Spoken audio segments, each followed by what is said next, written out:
Real life does not exist in possessions and positions, not at all.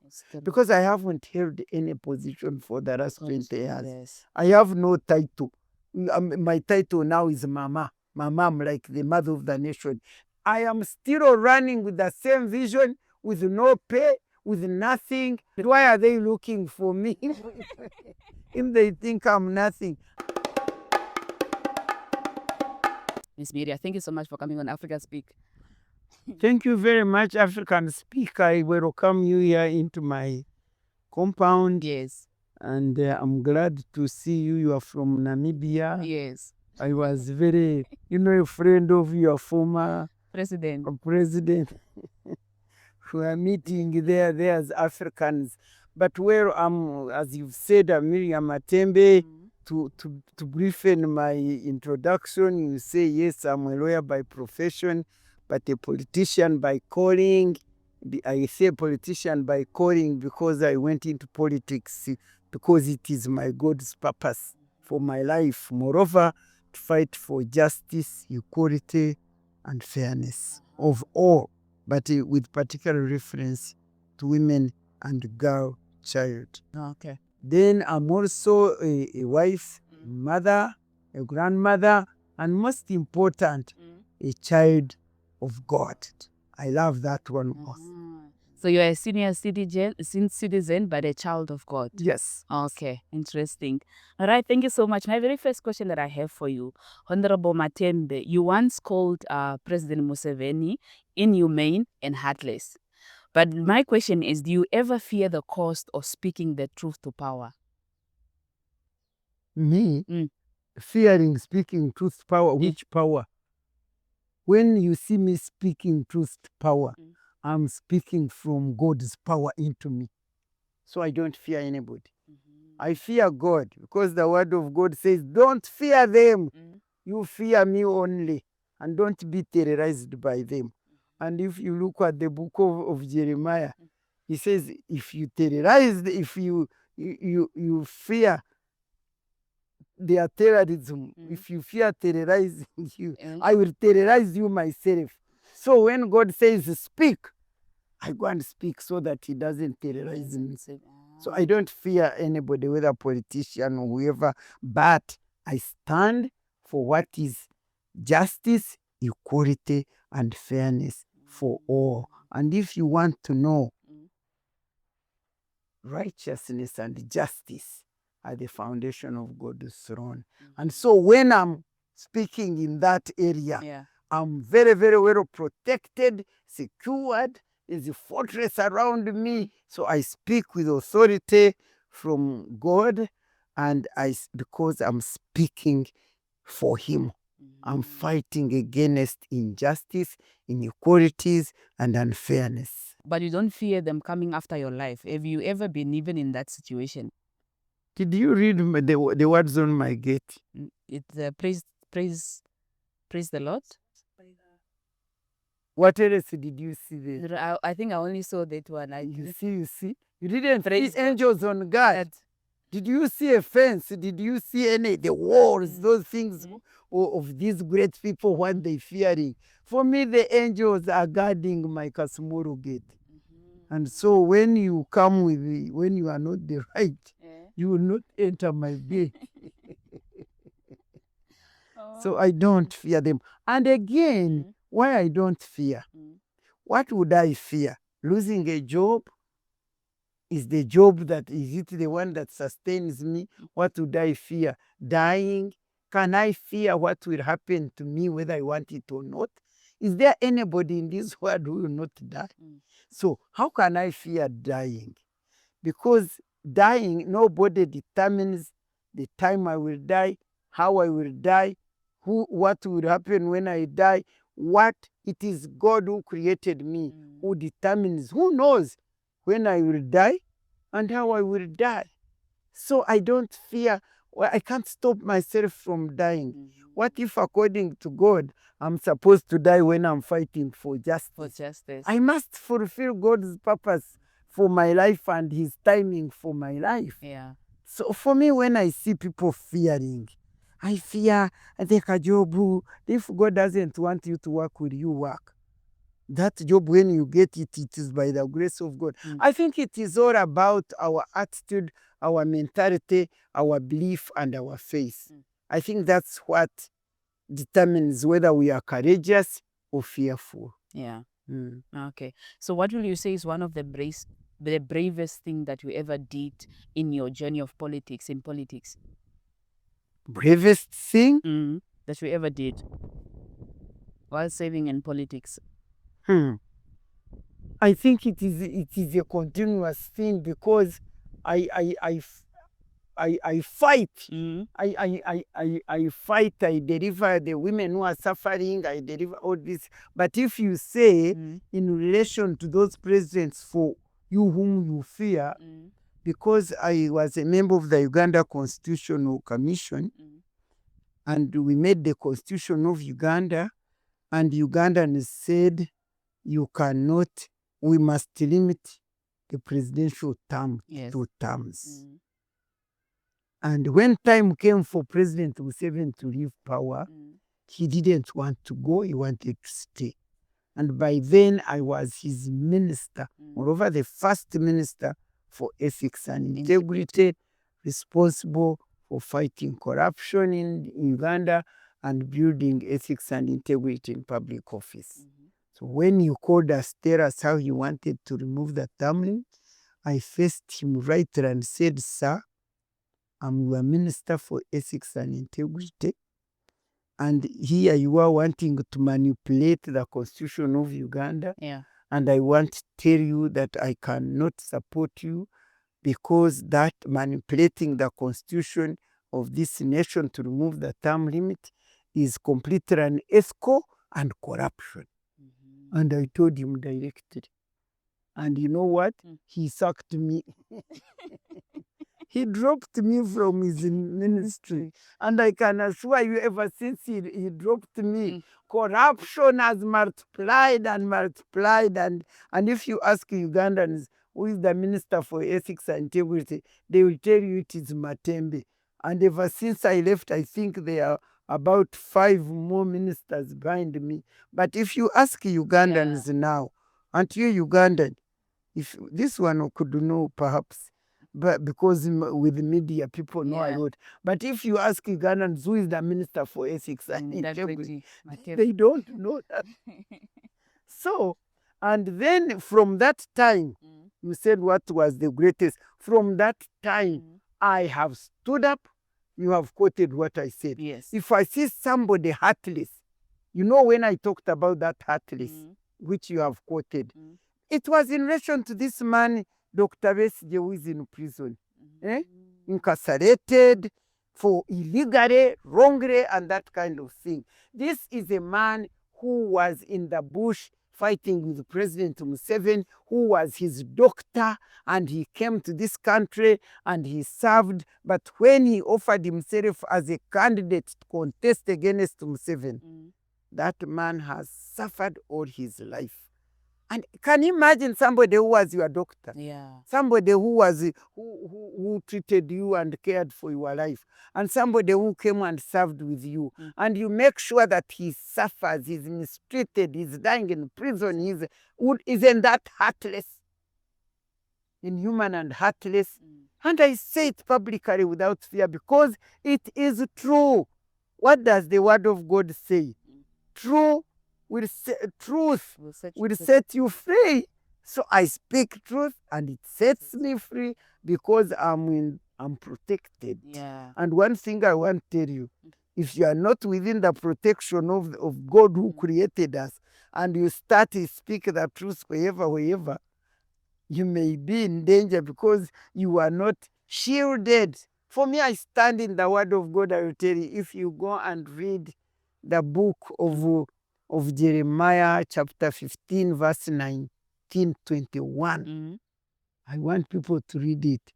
He tells me that I'm his spokesperson, God, and that I stand firm and speak, and that they will fight me. But he has made me a war of bronze against them.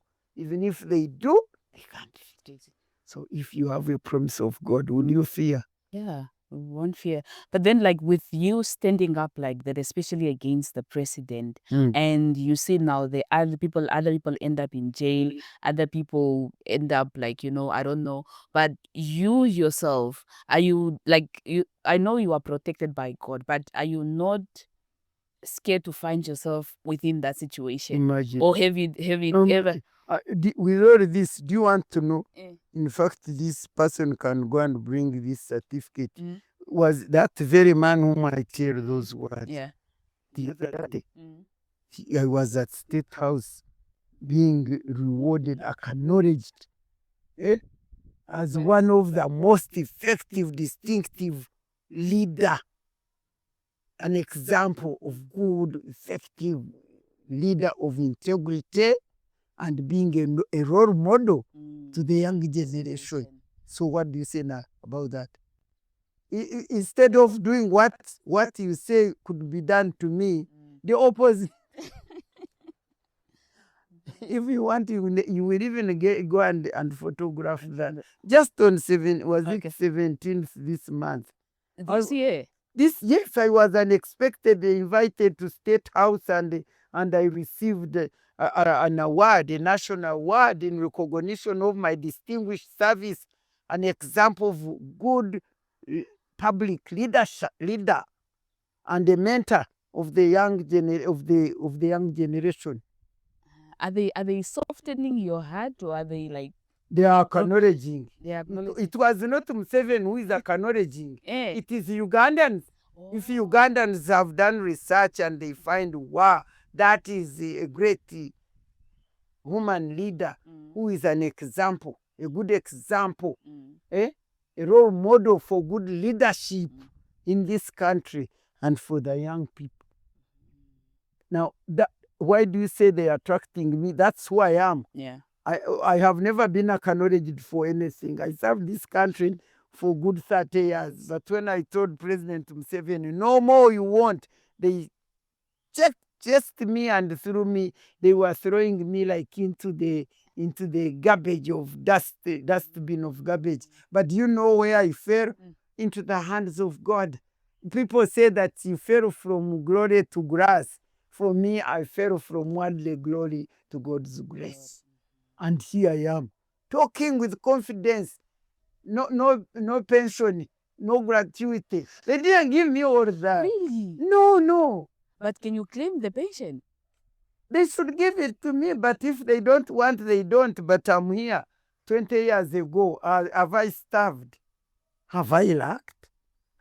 Actually, for me, when you are asking me, it is like I must preach to people. Yeah. Because Africans are being who they are because of fear.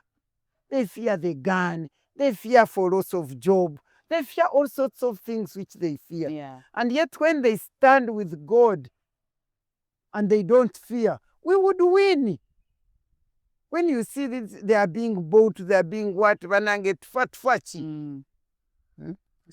So for me, although I'm talking to you about these things you're asking me, but people should not, there is no other reason why I should not fear. There is no other, but President Museveni is a human being like me. And when I face him, I tell him direct. I don't hide anything. I say, no, this is wrong. This is not right. Yeah. What's wrong with saying that? And I come here and sleep. No gate, no fence. You see this house. No security. Anybody can jump from them. But the whole of this is surrounded by angels. For my protection. Yeah, you are actually known by most by the entire African continent. Most of African people, they admire your fearlessness and they admire your braveness and all that. And some people, they call you fearless. Other people call you reckless. So which one are you? Who is a reckless person? I don't know who a reckless person is. For me, when you fear God and you don't fear any other thing, and fearing God means acknowledge that God is supreme, that you are not in charge of your life, You are not in charge of yourself. No human being is in charge of themselves, I'm telling you. And in fact, I think it is the word, it is found in Zechariah, which says that it is not by might or by power, but by the Spirit of the living God. For you to succeed and be safe and be protected, it is not by the power of the gun. It is not by the power of your resources. It is not by the power. It is by the Spirit of God which is in you, which protects you. And if you acknowledge that, then God protects you. And He gives you the words to say. He guides you. He's the one who says, do this, do this. And the fear of God means humility, that you don't show yourself you are the most powerful or whatever, because you don't have the power. You don't have the power. Yeah. And you hate sin. You don't indulge in sinful things. You acknowledge God as your supreme. You don't you love one another. In other words, you walk in God's way, then He'll protect you. Yeah. Those who are calling me reckless, I think they are senseless. Over they are the most fearful. Because what am I reckless about? For instance, do you see no fence, no wall, no what? They can come and say Matembe is reckless. How can he build the wall here? Yeah. What if I'm not capable of building a wall financially? And this wall, haven't we seen people who are in walled houses whom they kill? Haven't we seen the security, the Uganda, even people, their own security guards shoot them? So what does this mean? I cannot be reckless. I am fearless. I'm only fearful of God, but not any other person. Yeah. And I don't fear death, because you need to know, what do people fear? They fear they would die. They fear they would be tortured. They fear they would be poor and they will starve with no food. That's why they buy them with small jobs. That's why. So if you say, don't fear anything but fear God. If you do that, you follow that the fear of God is the beginning of wisdom. It gives you knowledge and understanding. So don't you see? But if you fear death, you will actually die. Because the word of God says, I'm sorry to keep putting in this word of God. No. There is this man in the scripture, Job. Job suffered so much. He feared God. He was a man of God. And God wanted to test him. The devil wanted God to test Job. And the first time, when the first thing happened to him, when they came and told him that your children are dead, she said, oh my God, what I had always feared has happened to me. What does that mean? What you fear will eventually catch up with you. What is in your subconscious mind is translated. You must be aware of the power of the subconscious mind. What is subconscious mind has store of what comes into the conscious mind. If you are fearing, it is there. When you go there to pick what you want, God gave us everything we need, but it is kept in our subconscious mind. And depending on what your conscious mind now calls to come out, if you fear, the subconscious mind will bring out fear, and fear will control you. If you become fearless, the subconscious mind will bring from the store the fearlessness. And in fact, if you want to know, the word of God is told, I think it was one of the kings of Israel. Moses, I think, he was fighting to lead the children of Israel. Yes. And God said, I have put the fear of those people in you. You get it? The other people who are supposed to fear me, God puts my fear in them so that they will fear me. You get it? That God says, I will put the fear of those people into you. They will fear me. And if you read the Bible, when the children of Israel were going to take over the land of Canaan? no, Jericho. when Joshua sent the 2 spies, and they went to this woman called I forgot it. Ahab. Yeah. Rahab. The woman, the Rahab. When he went to Rahab, Rahab told these people that you people you don't know, your fear, the fear of you has gripped us. We are all scared. And you know what Ahab did? Rahab, he also got scared of these people. Yeah. And so he told them, me, I believe in your God. So when you come, please, let your God save me. Save me, yes. And what happened in the end? Rahab was saved, and she's one of the ancestral lines of Jesus Christ. That's so true. Well, I mean, let's go to real things. Other people will say Matembe is disturbing us. No, we are not disturbing. But We are learning a that's lot. what I'm telling you. We're actually learning a lot from you. So I want us to take you back to the roots, to go back to the roots. So maybe you can just take us back to Bwera. Is it Bwera? My life, where I was born and Yeah, so on. When yeah. shall we finish this talk? So what is your My childhood? story is a long one. Yeah. So maybe if you can just tell us, what is your childhood or education blended the fire to change the system of Well, power? my childhood, I will summarize it quickly. Yes. I have a long story which was even documented in my first autobiography, which is entitled Miria Matembe, Politics, Gender Politics and Constitution Making in Uganda. I was born as the usual African people in a very rural set background, a rural setting with the poor peasant people. We were 9 children, 4 girls and 4 boys. And what inspired me into who I am was my childhood dream, which I acquired when I was at 9 years, and which was inspired by the unfairness and inequality environment in which I was growing up. I see young people these days when we are mentoring them, they say, this is my role model, this is my whatever, my mentor. Yeah. For me, I tell them my role model was the unequal and unjust and fair environment in which I grew up that inspired my desire to fight it. So I in my own family, I could see that I won't go into details, don't have that time, but in my own family, I could see discrimination against the girl child. Because as I told you, we were a poor peasantry family, but my father wanted education for his children.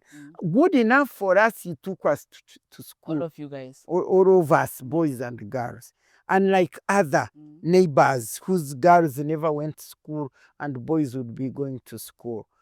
But even when we were in school, I could see myself being discriminated against. Because whenever there would be no school fees, they chase us away. My brother would get school fees within 2 days or so. Me, it would take like a month or so to get school fees. When my mother would go to the market or is going to, is sick, I would stay at home, take care of siblings, but my brother would go to school. And yet I was expected to perform as well as him when in fact I was being discriminated against. And as a young child, you are wondering, but why? Why is this? But you have nobody to ask. And then besides that, I could see that in the neighborhood, all the girls almost, unless they belong to the rich families who were teachers or headmasters or chiefs, those would go to school. But the rest of the peasantry girls would not go to school. And I was asking, but why? Why? And then besides that, my mother was a woman leader in Mothers Union. I could see women used to come there and they tell their stories under a tree like this of suffering, of violence, of torturing, and they would be crying. And I would see them crying. And in the meantime, I'm growing. That's why I call it my God's purpose for my life. Because how could I realize all these things and I'm questioning them? And then one time when I was just like 9 years, I had people talking. There was a man, they killed a man, I think, in our area. And those days, killing was, values were very high. So people are seated, gathered together. They were talking. We kids would also be around. And I heard them saying that that man is going to get a pleader. A pleader. So I said, who is a pleader? They said a pleader is one who pleads for others. And I said, what do you do to be a pleader? They told me you study law.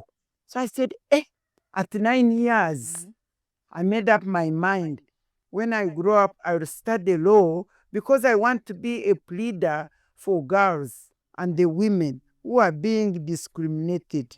I didn't know the word discrimination or unfair, but I could see why. My question was why, and nobody was answering it. And so I picked that dream that I would fight. And eventually, I got into that brother of mine whom they were giving fees so much. When he repeated even in P6, I found him having repeated. And after that, we went to see P7 together. And after, when we did exams for P7, I got first grade, he got second grade. Yet I was the one being discriminated. Despite his fees and so on, I beat him. And I went senior secondary school. And he repeated. So when he passed to go to the school, to senior, can you believe it? When I was going in senior 2, my parents, my mother came to ask that they should get me out of senior so that the boy can get into senior secondary school because they could not get school fees for both of us. But because I'm a girl who has already proved effective and very brilliant, I must get out of school. They take me to the teacher training college because that teacher training college, you could not pay school fees. So I said, why don't they take the boy there? And me, I continued to study. But the sense, this culture of looking at a man and a boy and thinking they are the people who matter, you cannot, as a parent, see that one of your children has already shown signs of success and brilliance, and he can give you a future. But you come to kill her dream. And remember, I was meant to study law. Now you want to take me to study teaching with teaching. And you know what I did? At that age, I was 14 years. I asked the headmistress, but is there no bursary? I hear there are bursary for poor people.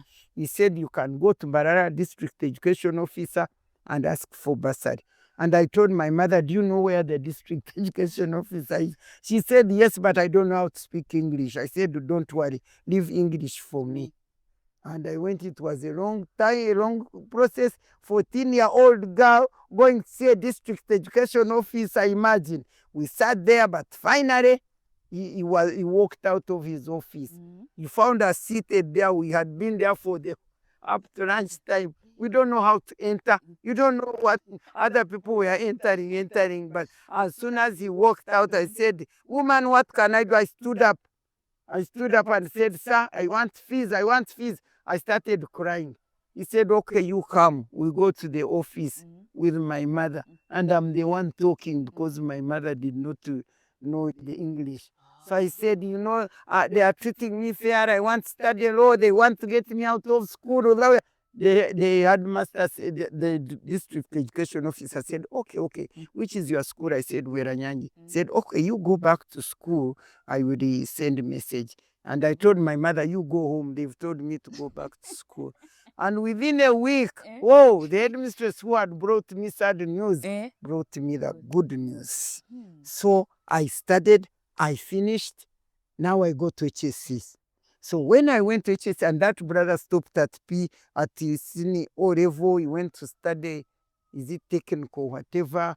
And you know that I'm the one who have cared for all the children of my brothers, paid school fees for whatever. Because of all those 9 children, I was the one who went through to get into the university. And another one of my sister came in late after teaching, but I'm the one who went straight. So HSC, when we reach HSC, that's the first time I studied. I studied British parliamentary history.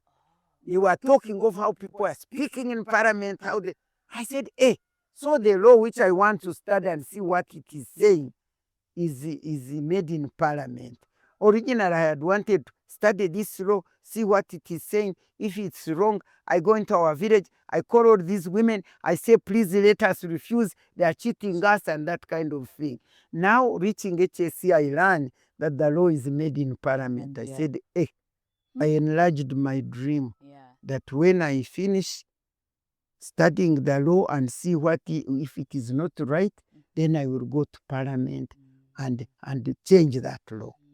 And of course, eventually, when I passed to go to study law, my father, you know the culture. There are many dream killers. I tell young people, don't care about these dream killers. Yes. Continue, stick to your dream. And they are mostly our parents. Yes, and so my parents, now my father said, Makere, study law. No, you cannot study law. Not in my house. Oh? Yeah, he didn't pay school fees for me. But he says, you can't study law, you can only study teaching and nurse. You can. That was the situation. We have fought for African women. You don't know what we have done. I see these young women in Uganda, they see studying engineering is automatic, studying every course. It was not like that. We have broken the ceiling, I'm telling you. So he said, no, this time, I took my mother to education officer for my good. But this time it was against me. I told this man, you go to Makere and tell the headmaster he didn't know vice chancellor. So I said, go and tell the headmaster there at the university that you don't want me to study law. Otherwise, so he couldn't go. So since he couldn't know where the university was, I got my opportunity to study my law. But by the time I finished studying law, parliament was no more. So my dream waited to abeyance. There was no parliament, and eventually Obote came. It was a bad government during Obote time. So my dream to be a member of parliament stayed in abeyance. When the NRM government came in 1986, they came like they had known my dream. They said, women, where are you? And Museveni came on his agenda. The woman question was high up on his governance agenda. And that's when my God opened my door and I embraced this and I went into politics right from village to parish to sub-county to district. Eventually there I was in parliament. So you walked your journey in parliament. And what do I tell you? I had dreamt of studying law, seeing what way it is going wrong, and get to parliament and make it. But little did I know that as soon as I entered parliament, I was appointed among the 21-member commission to make the Constitution of Uganda, the fundamental law of the land. When you see me talk of my God, don't joke. How can you have a childhood dream and God enables you to fulfill it up to the letter? Because when I found myself as one of those members to make the Constitution of Uganda, I said, it is done. And I made sure, we were two women, I made sure that the Constitution contained specific provisions. We made a gender-sensitive and responsive Constitution of Uganda 1995. And I was also elected to the Constituent Assembly, which debated the draft which we made. And in the end, I was a member of the Legal and Drafting Committee that put a stamp to that Constitution. Actually, it was like, oh my God, what can I do to God? Because you see me here now, I consider myself as a fully accomplished woman of destiny who had a childhood dream and has realized it to the letter. What was my childhood dream? To fight for gender equality, justice, and fairness. That's why I say, that's why I stand firm. You can't, when it is right, when it is fair, when it is correct, you are wasting time. I can't bow to you because that is something that is I'm passionate about, and that's why I call it God's purpose for my life. And it has enabled me, my experience. No wonder I got this award, mentoring the young generation, because my experience has taught me that each of us here were created for a purpose. And if God is kind and gracious enough to place you into your original purpose, which He created for you, He holds your hand and He'll move with you up to the end. And I want to tell you that by God's promise, I'm not yet done. Yes, I'm now big, I'm senior citizen. Actually, I'm now 72 years. But I was just when I was 50, around 52 there. But even these 20 years, I am still running with the same vision, with no pay, with nothing. I do voluntary work, and here you are. How could I get you? You, Simon, you are from UK, from everybody must come here. And the word of God says, somewhere, I don't know where it is now, but it says, you will be sought after. It is there. So that's me. I have told you that. And what is very amazing and helps me to be distinct is when you are that kind of person and vocal and fearless and you're in public and politics, to be able to raise a family is not easy. But that man you saw was welcoming is my husband. We've been married for the last 50 years. Wow. And I married when I was actually in year 2 at Makerere. Oh. But I've been able to balance Which is the family and the the public and life. the public life. And so my experience, why it does mentor young people, because people say, oh, these vocal, educated, career women, they cannot make families or homes. But here I am. I have my biological 4 sons. They are all married. I have grandchildren, including twins. And then I have all these nieces, nephews of my brothers, of my cousins, of whom I have brought up. And besides, I have young ladies here from in the whole of Uganda, whether Lango, East or North or what, who call me mommy. Because I role model them. When they saw me, they see my firebrand and so on. They also want to be like that. And the moment they link with me, they fire, they are wonderful. So for me, what gives me joy has nothing to do with materialism. Have you seen Miria Mansion? When people come here, they laugh. Is this where Matembe lives? But why are they looking for me? If they think I'm nothing. And these days, what I tell the young people, the Gen Z who are craving for material and what, I tell them, you know, when I'm walking in Kampala, people say, oh, mama, oh, mama. They don't even know where I live. But do they see my house? Do they see the mansion? No. You can't go with the mansion. Even vehicle you may not be in. So what matters is you. Is who you are.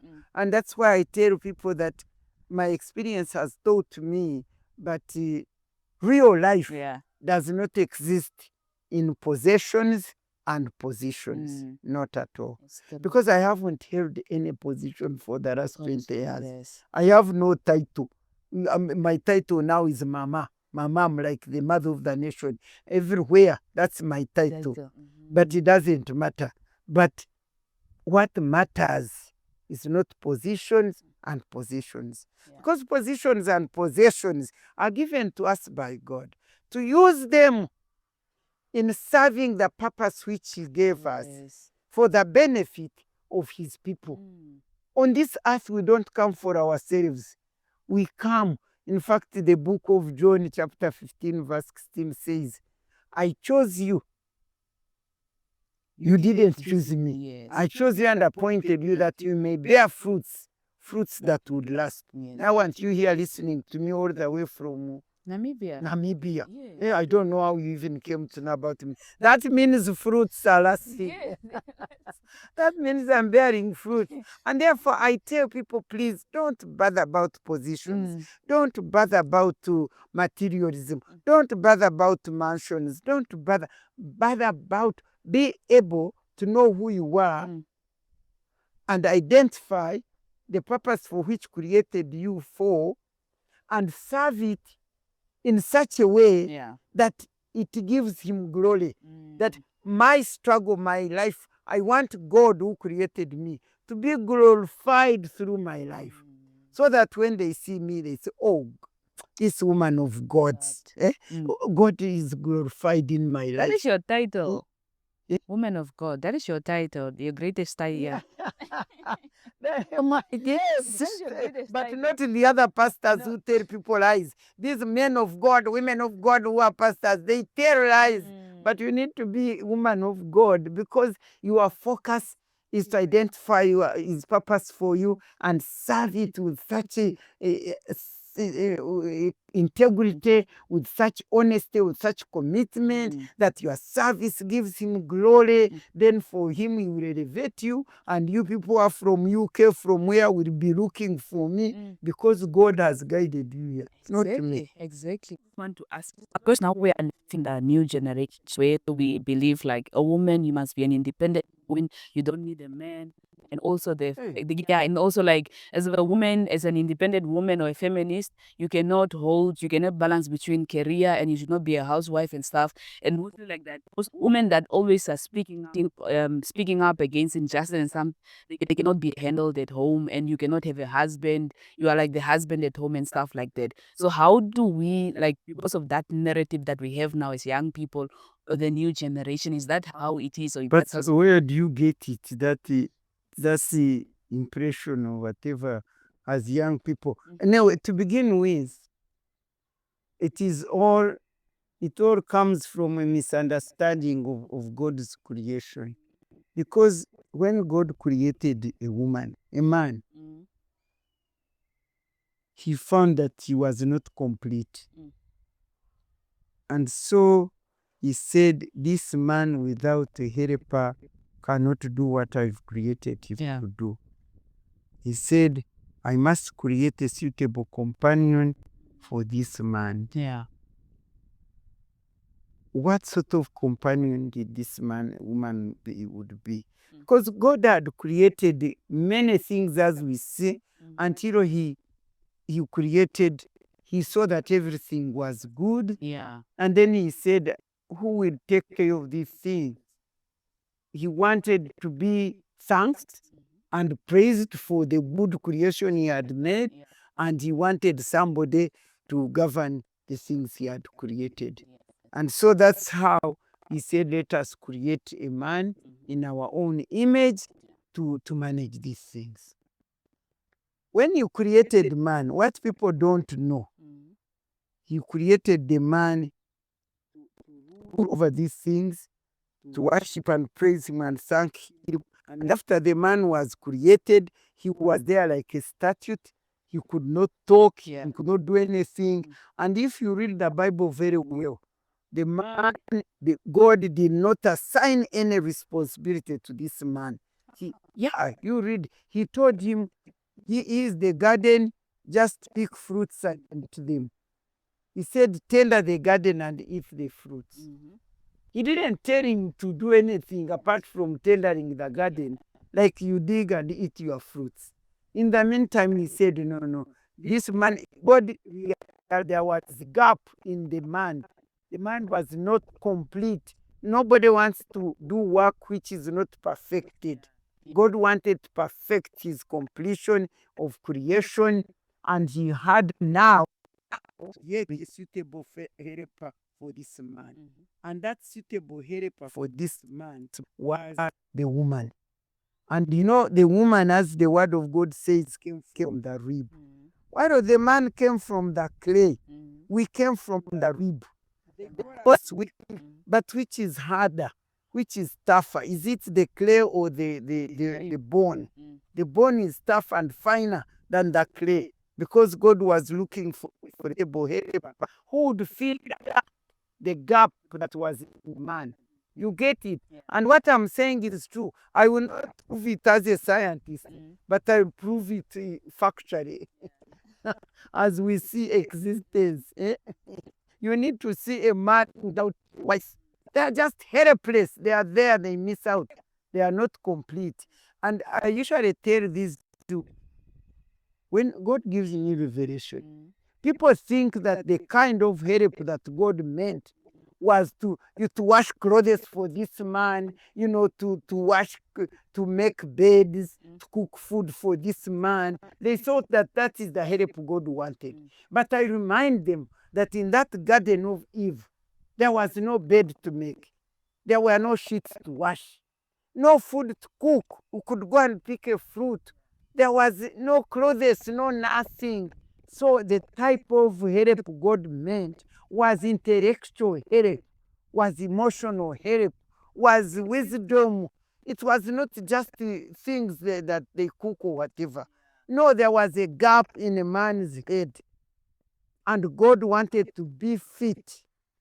And that's why after the woman was created, God said, after the woman was created, that's when God told both of them, he said, now, when the man was not speaking, the first time the man burst out into a poem, bone of my bone, rib flesh of my flesh, what? It's when he saw the woman by his side. It's the life bringer. A woman brought life into otherwise lifeless man. He brought meaning into otherwise meaningless man. The woman beefed up and completed the man so that two of them complete God's vision. And that's when God told them, one, go and multiply. Two of you produce children and multiply. Number two, two of you rule my creation. That is God's command right from creation. And so, when these people come and treat a woman like nothing, like she didn't know, like she's meant for cooking and washing plates, and where were they? I mean, let me tell you why I love God. He gives wisdom. He gives me all this revelation. Yeah. And this kind of revelation puts me in the right position that I am a woman, and without this man, without me, this man can't do much. And how do I prove it? You see, these women are men, and today the one who look for us to marry us. They look for us. For us in our culture, when a man is in a house and has not married, even if it is a mansion like that, they will say that is so and so's house. Then the moment he marries and tomorrow he has a wife in that house, they say that is so and so's home. We bring meaning, we bring without a woman. And I'm telling you, I have seen men. You have even seen them also. When women die, wives, even if the men are 80, 90 years, they go to look for women. Can you imagine 70, 90, they have to marry? Even these reverends and bishops, they say, you can't manage. Even those who have God, even they tell them, you can't manage. They have to look for this woman. And tell me, I've lived in this country, Uganda, where we have had so many challenges of takeover of government, military coup, and so on. And men have died, leaving widows of 24 years, 25. They leave them with like 28 years with 3 children. And I can assure you, I have seen these widows, they bring up these children and they become members of parliament, they become ministers, they become what? That is the power and the strength of a woman. Power and strength of a woman. And I tell women, we don't need help. God did not create a helper for the woman. He created a woman to help man, to give him up, complete him up, to give him meaning. And I'm telling you, we are the people who sustain this man. We do. But the man, the woman's helper, I tell women, your helper is God. we are self-contained. For them, they can't do without us. And yet they demean us, they think we are nothing. And now, the fight we are fighting for is that women must be lifted where they are thrown and be placed back to the rib. Because when a man finds a wife, he has found his rib, and that rib completes him. Without that rib, there is something missing. So the rib completes this man, he becomes complete. The woman did not come from the toes, they did not come from the bottom, they did not come from the back. We are saying women must be picked where they are thrown and be placed back to their rightful position to exist side by side with men. And it is when they exist side by side with men when actually world will go right. Because that's when God said, you too produce and multiply. You too rule my creation. He didn't say, you man, you woman, you are hopeless. No. And therefore, the understanding of God's creation and why woman was created, and the great role, I tell people listening to me, that if both men and women could understand and appreciate the value, the significance of a woman to humanity, nobody would be quarreling about gender equality and women's empowerment. Because a woman value is her importance and value and significance to humanity. Not to herself, but to the whole human being. If this be understood, I am telling you, the world will be good. Yeah, that's so true. But they don't understand it. Even men themselves, they don't understand it. And yet, without a woman, a home cannot be made. And now they are saying that we women, when we have been liberated, we cannot make homes. Yes. Do you know why they say like that? Because they have been used to thinking and imagining that a woman is a lower human being. They don't treat women as equal human beings in their own right. They treat them as secondary class citizens. That's why they were discriminating against them. That's what we fought against, treating a woman as a chattel. That's they buy them with bride price. They think you go and cook. They think their role is to cook, to wash plates. You think God did not give a woman brains? We have the same wisdom, if not more. In fact, for us, we have an extra piece of wisdom because we came to be fab. If we came from the rib of a man, that means whatever man has, we do have, but we have more. We have more because we came to fill the gap. Yeah. And therefore, by discriminating against a woman and treating her as half of a human being, you are denying her to use her God-given wisdom, God-given talents to realize her full potential for her development of her family, development of the community, and well-being of the whole nation. You deny them. And so now when women have come up, because we fought for them, when they have come up, the men who have been told, you are a man, you are a man, you are a man. Being a man is a word. The ego, the ego of being a man without dissecting what a man means, has pushed men into being ego for nothing, because they used to think a woman cannot make money, a woman cannot build a house, a woman cannot fly a plane, a woman. Now we are doing all that. Yeah. Now that we are doing that, they are scared, they've been shocked, they've been blown into shock because they had believed that we are nothing. Now they've seen we are something. Now they are the ones running from us. It's not that we have failed to make homes. They are the ones running from empowered women. They even say, empowered woman cannot manage. I can't manage a empowered woman. Why do you want to manage her? Are women supposed to be managed? You manage a company, you manage a factory, you manage your office. You don't manage a human being. Women are not supposed to be managed by men. People say, this man Matembe is suffering. How does he manage this woman? Why should he manage me?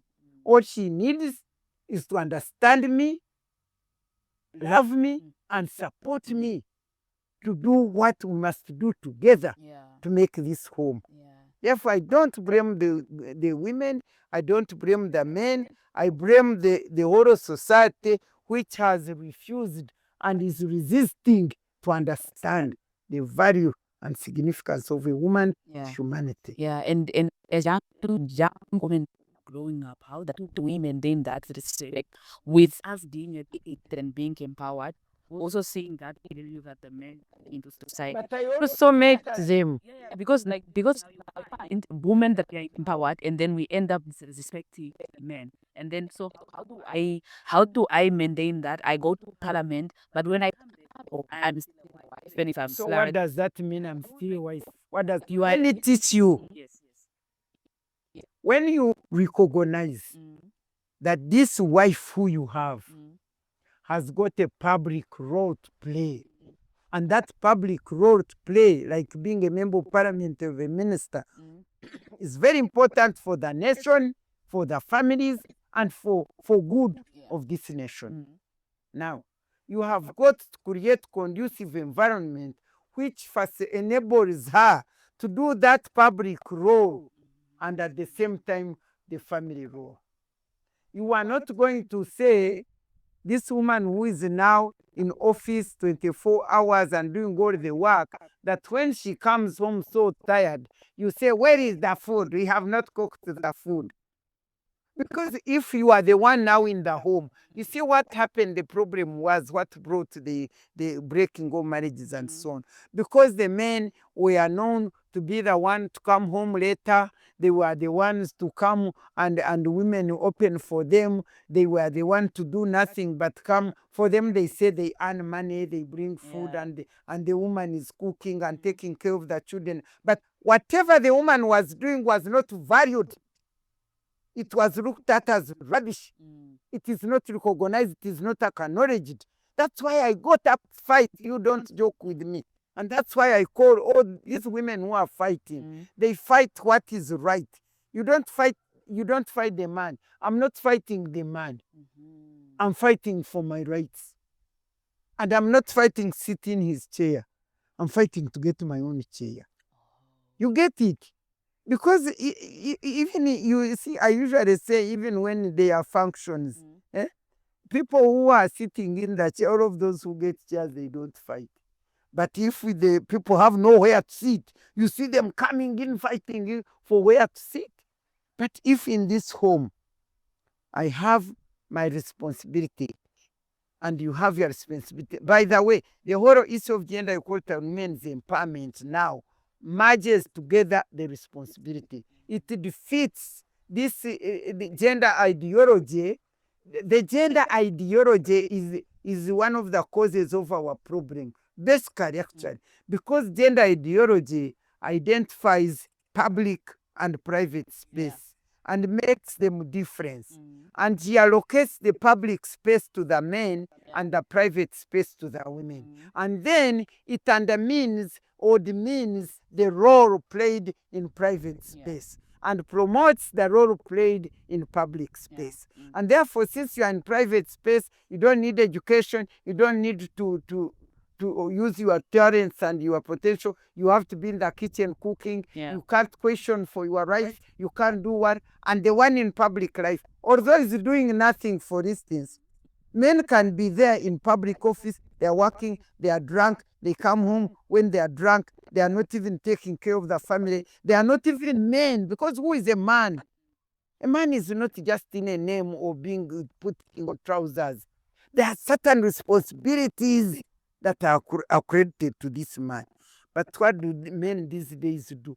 The woman works 24 hours and the man is drinking and boozing and comes and beats the woman and that kind of thing. But what we want is this public space. You cannot allocate public space to who? To men alone, and put women in the private space. We are all together. we have all brains, we can work, and I can give you examples of my boys. I produced boys only, but I see my boys, they bathe babies, they cook food. If for instance my husband here, now I come in the evening so late. He is the one who was coming, working at Uganda breweries, coming early. Before I went into politics, I was coming, finishing 5 o'clock. I come here, I cook, and so on and so on. But now I'm in a public office where I cannot determine even when to come home because my work is there. I'm out of the country. I'm doing this, I'm doing that. Now I want to ask, should you say the woman is not here and therefore the children can't eat? There is no food, there is no what? I can't make a bed. If I were to share my examples with you, my husband had to come down so that we can reach the banner. Not only is it you have to pack like a lot. No, I mean, assuming I'm there, of course you'll be having a worker. I'm supposed to be in the kitchen supervising what food, what. Now I'm coming at 9 o'clock. You are waiting for me to come and supervise food. I come when I'm so tired. I've not been playing around. I'm so tired. And when I'm so tired, I'm earning money. Moreover, we are earning money more than you earn, which you should look at as what? An advantage.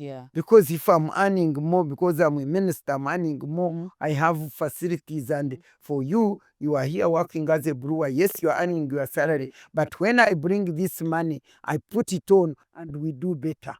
Now what should you do? Shouldn't you be supporting me, continuing that job instead of undermining me? I tell people, and it is also biblical, if you have a wife who has excelled, and for you, you are doing the ordinary public job, and for her, she's excelled, and she is working, she needs your support. What kind of support I want to give? For instance, I want first to say that there is no single job, no single role that a woman does that a man cannot do except being pregnant and producing a baby and breastfeeding a baby. Apart from that, a man can do anything that a woman does. And also, the woman, apart from making, he can't make herself pregnant. But apart from that, there is nothing that the man cannot do. They can climb that roof and put these days. So there is now nothing apart from things to do with the childbearing and breastfeeding. There's nothing a man cannot do that a woman does, and there's nothing that a woman does that a man cannot do. Those division of labors went long ago. And since with modern technology, I tell young people when they are wedding, I say, okay, now you are married. This girl is an engineer. This one, you are a doctor, and this girl is an engineer in a company. Your wife. Now tell me, all of you are going to work. The engineer is working, the doctor is working. You are all coming late at home, coming from work.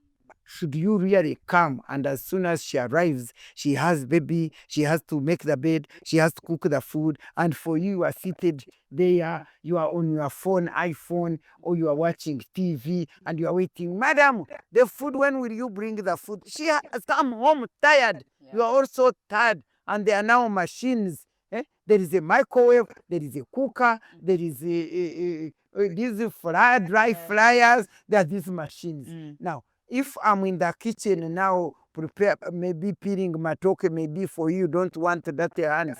If I'm peeling matoke, why don't you cook rice, put rice into a rice cooker, and you are cooking rice. And then when I'm putting sauce, you put also the kettle and make tea. When I put milk on the whatever, on the cooker, you also put a kettle, make tea. And then we are drinking tea together while we are making work, all of us. This horror nonsense of dividing roles and sticking to those historical roles that you are telling women to do, when in fact she's the one bringing all the money, she's furnishing the house, You are sitting in the chairs. She's even buying the food and bringing it. And then say, yes, you are human, you go and cook. You have not made a bed. Let me tell you one time what happened. For me, one time, and I was already, I think, a member of parliament. And you go to a retreat, you are going abroad, you wake up in the morning 6, you have already left. And so when I came back late around at around 10 or something, 11 even, could be midnight. And when I went to bed, the sheet I was putting, the sheet is not, you find the sheets could be ordinary, and you are covering the sheet. But it's nowhere. Then I'm putting, then I said, but what's wrong with this bed sheet? And then he said, but did you make the bed? I said, the bed is not made. He said, I said, the bed is not made. That's why it is like this. You mean you entered the bed without making it? Why didn't you make the bed? He said, me making a bed? And I said, excuse me, tell me, what's wrong? After I didn't say what's wrong, I said, what is so stupid about making a bed that I am? Because it was like, I woke up, I was woken up. When I was making the bed, usually this is the routine, what, seeing nothing wrong with it. But now, then he said, me making a bed? And I said, excuse me, what is so stupid about me that I make a bed? Now I said, okay, if it is stupid and it is for me to make a bed, now this is it. When I get up, if you want me to make this bed, when I get up, you get up. You get out and I make it. But if you are not going to get out, then you make it. Whoever leaves the bed last should make the bed. And the rule had to work.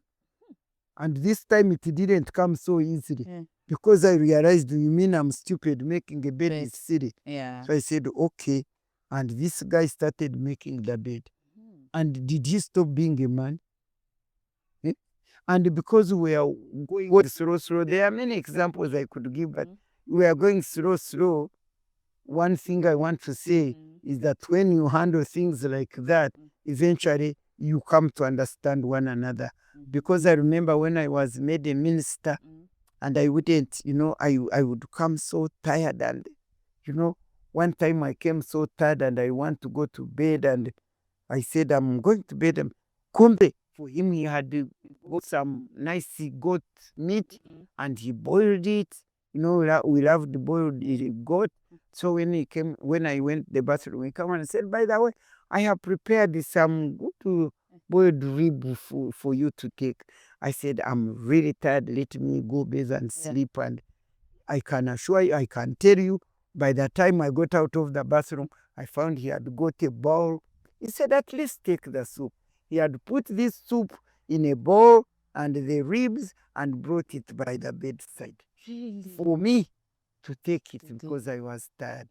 And so from that, learning from one another, supporting one another, things started working.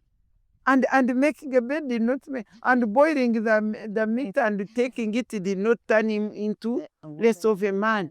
I tell many men, there are so many things that turn you into less of men than making a bed or cooking food or bathing a baby. Or that is joy when you are bathing a baby, when you are feeding your babies, you are linking with them, relationship. I'm a man. You come here drunk and you start, I'm a man, where is food? And you start beating the women. That's nonsense. I appeal to women, to men, that they should be able to identify who their wives are, who these girls are, who they are, what ability, what capacity they have, and they should support them to realize their potential. There's a biblical story I'll give you. There was this woman called Deborah. He was a judge, Deborah the judge. He had a commander called Barak. Now, one day, the arm of the Syrian army was disturbing them. There was an army command of the other nation was disturbing them. And one day, Deborah, because she was also a prophet, she told Barak that you go and attack the army of this man, Babin. He was called Babin or what? Go and attack him. Attack them. You will win. And the commander of the army called Barak. He said, no. For me, I can't go unless you go with me. And Deborah was a woman. Said, I can't go and attack that man because unless you go with me. And Deborah told the army commander, this was an army commander, and this was a woman. And Deborah told the army commander, okay, if you want me to come, I will come, but the victory will go to a woman. And Baraka did not mind, because he knew what Deborah had. He knew what was in Deborah to enable them to win the war. Yeah. What mattered to Barak was winning the war. It was not who would win it. And so he succumbed, he accepted, and Deborah also said, well, he wants my help, let me go and give it. Yes. And in the end, they won the battle. So I tell men, why don't you see, don't care whether you are a man or not. What you should look at is success of what you are doing, achievement of what you are doing as a family. If you can see that this woman has what it takes to make your family flourish and grow, why do you care whether she's the one who has done what you man should have done? Why do you care? So for the young people, I want to tell them the most important thing that will make them change and be able to run a good run in making families is to first understand what is it that gender equality and women's empowerment means. Equality and women's empowerment is for the good of humanity. It is not for the good of women only. It is not good for the men. It is not bad for the men or good for the women. It is good for humanity. God had meant two of us to work together to manage the environment. And then what I tell the girls also, equality does not mean that they take the position of men. No, equality means that they are empowered to take their own position, not the one of a man. You are seated here, I'm seated here. Yes. If you put me on the ground and sat on the chair, I wouldn't have felt comfortable. I would be fighting to secure that chair. So they need to know that we have need them to go and study and get their skills and get empowered to come and work with men together. And they need to know that the family is very crucial, is very important, and women need to know their own importance into the sustenance of humanity. If a woman was not created, there would be no human beings apart from whoever man who was created. But when God saw this and created a woman, I tell the women, God made the women's womb the factory for procreation. Because after the man, the God had made the woman, that's when he said, you two go and multiply. And what makes me very happy as a woman, that the moment I was created as a woman, God rested. Can you imagine giving God rest? God did not create anything else. The guest of honor had arrived onto this earth. We are the guest of honor. When you have a function and the guest of honor arrives, business begins. Before he arrives, no business, they are waiting. We are the guest of honor. When we arrived onto this earth, God said, oh my God, perfection. Then he started giving assignment. And he said, your womb is my factory in which I will manufacture human beings. But men, when I say factory, men say, but also we men, we participate in making human beings. Yes. I don't deny that. I say men are workers in the factory. These men you see, they are workers in the factory. Why do I call them workers? He can work for 1 minute. He meets a girl in a bar there. They go around the corner. They mess themselves. She gets pregnant. She may never see this man anymore, this worker. This worker was just a few minutes Part-time. or part-time or 1 hour, 1 day. And I can assure you that will not stop the factory. The factory will, baby will grow in this womb. The factory will produce this baby. You will nurture this baby without knowing even the worker. And the baby will become a distinguished person in the land. You see how important we are. I wish these men could see how important we are. They work in the factory. But I end up by telling men and women, please, the factory cannot work without workers. And workers cannot produce anything without the factory. So that means the factory should regard workers as important, and the workers should regard the factory as important. Because both of us, we make what God wanted. And family is very important. Humanity is very important. God cannot go to procreate again.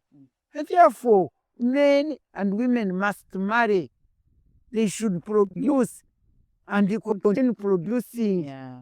They must know that. They must know that. So me, I tell them, please get to know. My advice is both men and women. Now that we rose up, we are fighting for our rights, and we have got them.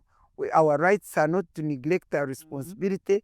Our rights are not to become men. We must remain women. We are mothers of our land. We are mothers of our children. And men should also remain men. They are not meant to be women. All they need to know is both of them are equally empowered and talented by God and purposed by God to realize what God created for them, not meaning any other. I tell these girls, they call them, for us, we are career women. And I challenge them and say, what are you carrying? I told you my story.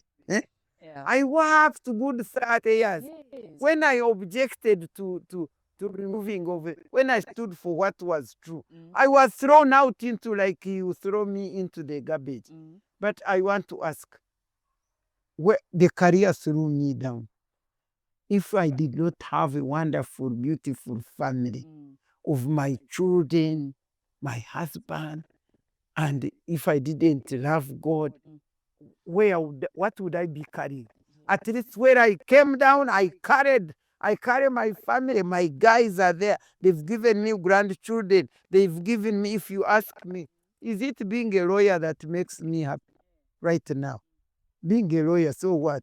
You know what makes me happy most? That I produced fruits that would last in accordance with John 15:16. The fruits within the family, I have the things of Abraham, Isaac, and Jacob, because I have grandchildren, children and grandchildren. So those are fruits that are lasting. Secondly, in public life, by work, I have produced fruits that would last. I have mentees who have worked. I have people who look after me, who follow me in my footsteps. And therefore, when I die now, you see, you are coming from Namibia, these are from UK, from wherever, that this is African platform. Yeah. Where did you find me? Had I traveled to your place? I was here. That means the fruits. That means I'm bearing fruits that would last in the family and in the public life. Yeah. And that's our role. That's building a family, building a nation. And each of us must do that. And I must thank God who has enabled me to do this. Right now, as you see me, We have already got golden jubilee. We are 50 years in marriage with my husband. And I can assure in this country, when you ask, they will tell you that I'm the most vocal person running with the whole issue of gender and women's empowerment. And yet here I am with family, with daughters in love, with sons in love, with so legacy. Legacy. So what is this saying? That it is a total lie to say that gender equality and women's empowerment destroys the family. It is a total lie. It is because of lack of understanding of what it is and what it means that destroys the family. And therefore, my call to both men and women, those who say they are carrying career women, they are carrying nothing. I'm a career woman. I'm a lawyer with doctorate degrees. By the way, the first one from Makerere, the masters from University of Warwick, I had gone there to study to see how I can. University of Warwick in UK. I had wanted to study the master's degree, and my master's degree was law in development. I wanted to see how we can use law to develop women. Unfortunately, I find that law is more oppressive when it comes to liberating women. It is more oppressive. The one which kills them is the one which is enforced, and the other one is never enforced.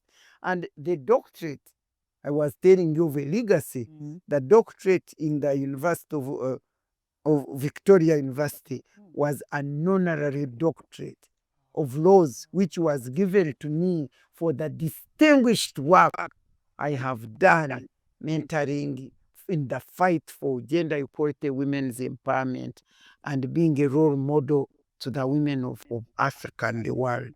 And by the way, that was 2007. But in 1998, I was awarded as one of 100 women heroines of the world.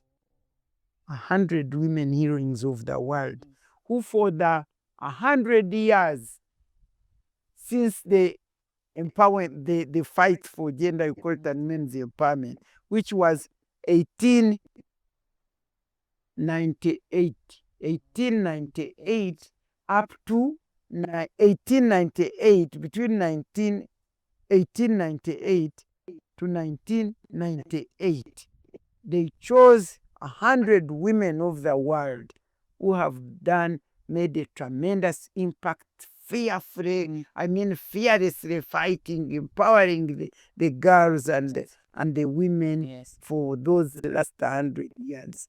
And I was one of them.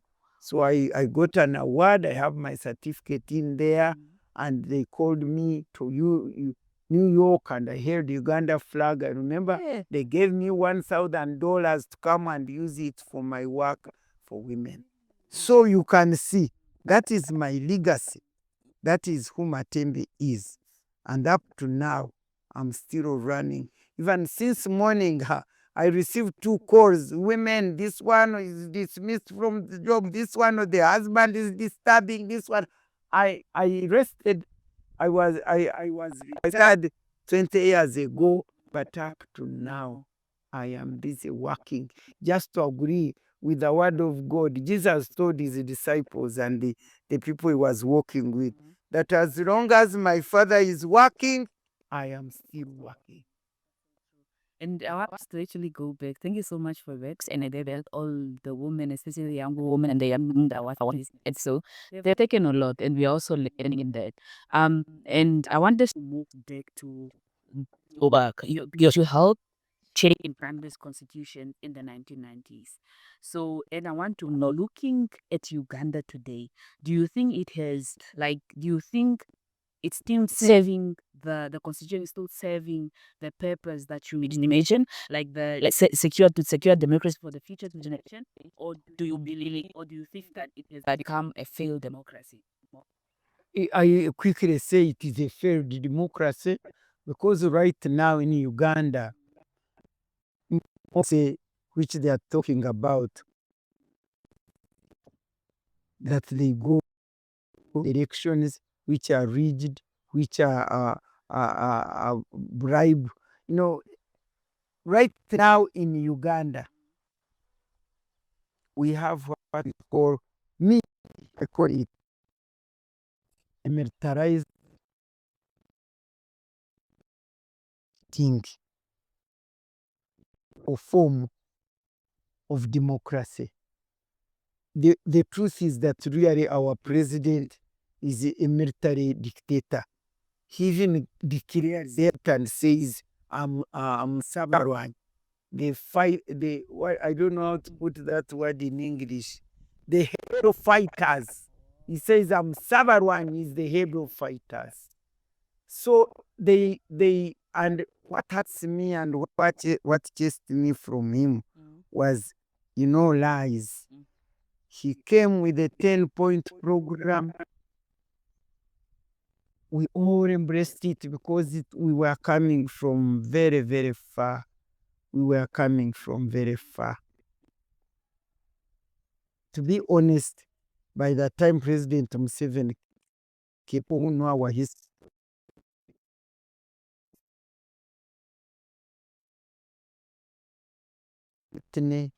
by 66, they overthrew the kingdom. By 71, the military took over. And of course, that was the end of the so-called democracy. Yeah. And the military took over.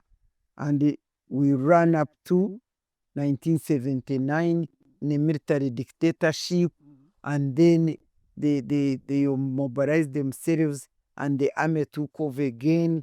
And down the road, they reinstated Obote II through a very seriously rigged and fake elections. And that was from 80.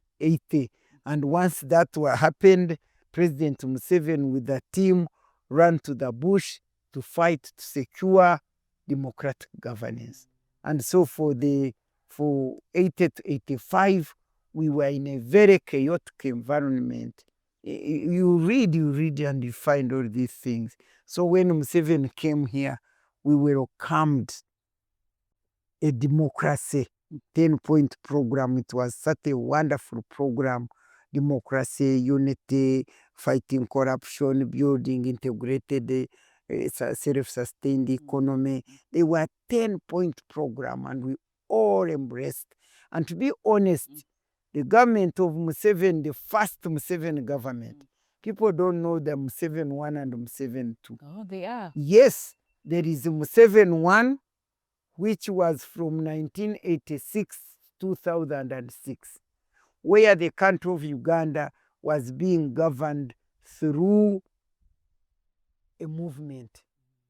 We had a democratic system where all of us were in one, not one party, but in a movement. And elections were based on individual merit. They would choose you because they feel you are capable of doing that. So that was Museveni 1. For 20 years, it is within those 20 years when the constitution was made. And we really made a constitution which was supposed to restore Uganda. The constitution was so crucial because this was the first time Ugandans themselves participatorily they participated. It was a participatory made constitution because we took 4 years teaching Ugandans about what the constitution was. And after that, we went around and asked them, therefore, what, now that you know what it is as a foundation of a nation, we are saying we as Ugandans have never sat and formed a nation called Uganda. This was an opportunity for us to do that. And we traversed the whole country and we came out with a draft constitution which contained the views of all Ugandans about how they wanted to be governed. Because we are telling them that a constitution is the foundation, equivalent to a foundation of a house. When you want to make a strong house, you make a strong foundation. And so this was the time for us to make a strong foundation on which to build Uganda as a nation. And it was done. I can tell you, it was done. And when our constitution came out, it was loudly, applauded and appreciated as the one of the first, one of the good and best constitution that we are taking interest of human rights, fundamental human rights, the issues of equality, the equals of inclusion, everything was put there. And that constitution was implemented within those 10 years between 1996 and 2006. But I tell you, when we began implementing that constitution and President Museveni saw that constitution is not the same as constitutionalism, he fell apart and got out of the path. Because the constitution was wonderful, but because it established the principle of separation of powers, which were not there before. When the first 10 years, the first 10 years of the movement system, NRM, the president was the head of the parliament. So there was no principle of separation of powers. So he was doing very well. He's the boss. He's the one who would say this. But the parliament, the NRC, I can guarantee that the first national resistance movement governance, before you bring in the constitution, was really democratic. Because you could stand up and oppose government and say what you want to say, and you win. What you bring out to win. And tomorrow, you stand up and support the government, you still the same person. Today you are supporting what they are doing because it is right. Tomorrow you are opposing because it is wrong, but nobody would question, who are you, what is this? So it was democratic. And even if the president was the head of the parliament, he never used to come to chair the parliament. He would come when we have a controversial matter, when we have not agreed with consensus. Otherwise, we had a chair of the parliament. He would come, and even if it meant sitting for 3 days alone without media, we would be in that parliament as members and speak, and everybody would pour out their mind. And whatever would come out would take the consensus and go and implement. And that's why things were really good. Good, and corruption was not there yet. But now, by the time the constitution was to be implemented, we made it so well, covered everything. When we started implementing it, the principle of separation of powers affected Museveni. Because he didn't know that the constitution will not allow him to do what he's not supposed to do. For instance, he could not come to parliament like he used to come and sit with 3 days with us and we talk. No. The parliament was the one to invite him when it wanted to invite him. And I remember we had one case of procurement at Bujagari there, of procure to make electricity. I think the president had already agreed that some company from America would do it. When the issue came to parliament, the parliament said no. They investigated, they found that was a fake company. And the president said, who is parliament, stop me. I must determine what I want. And they said, but the constitution. He said, what? What is a constitution? A constitution is but a mere paper. That's when I knew Museveni had lost it. Because Obote had also already said the constitution is a mere paper. So if a constitution is a mere paper, so where is the constitution? So from that day, he started fighting parliament. He made sure that he must defeat the power of parliament, and parliament would bow to him, to the executive. As we talk now, of course, with the 6th parliament, we resisted, we defeated him, and that company never took the assignment. And down the road, I think it was 2 months, that company was declared bankrupt in America, and it went. You can see the role of parliament. If we had not checked that. Like now what they do what Museveni wants. The executive has taken over the parliament. We don't have a parliament. You don't talk to me of a parliament. You don't talk to me of a parliament. And indeed, when the constitution worked for 10, it had worked actually not for 10 years, because it was 2003 when he brought the idea of amending the constitution and removing the presidential term limit. The original constitution which we had made was amended, was replaced, because there was even a new constitutional commission.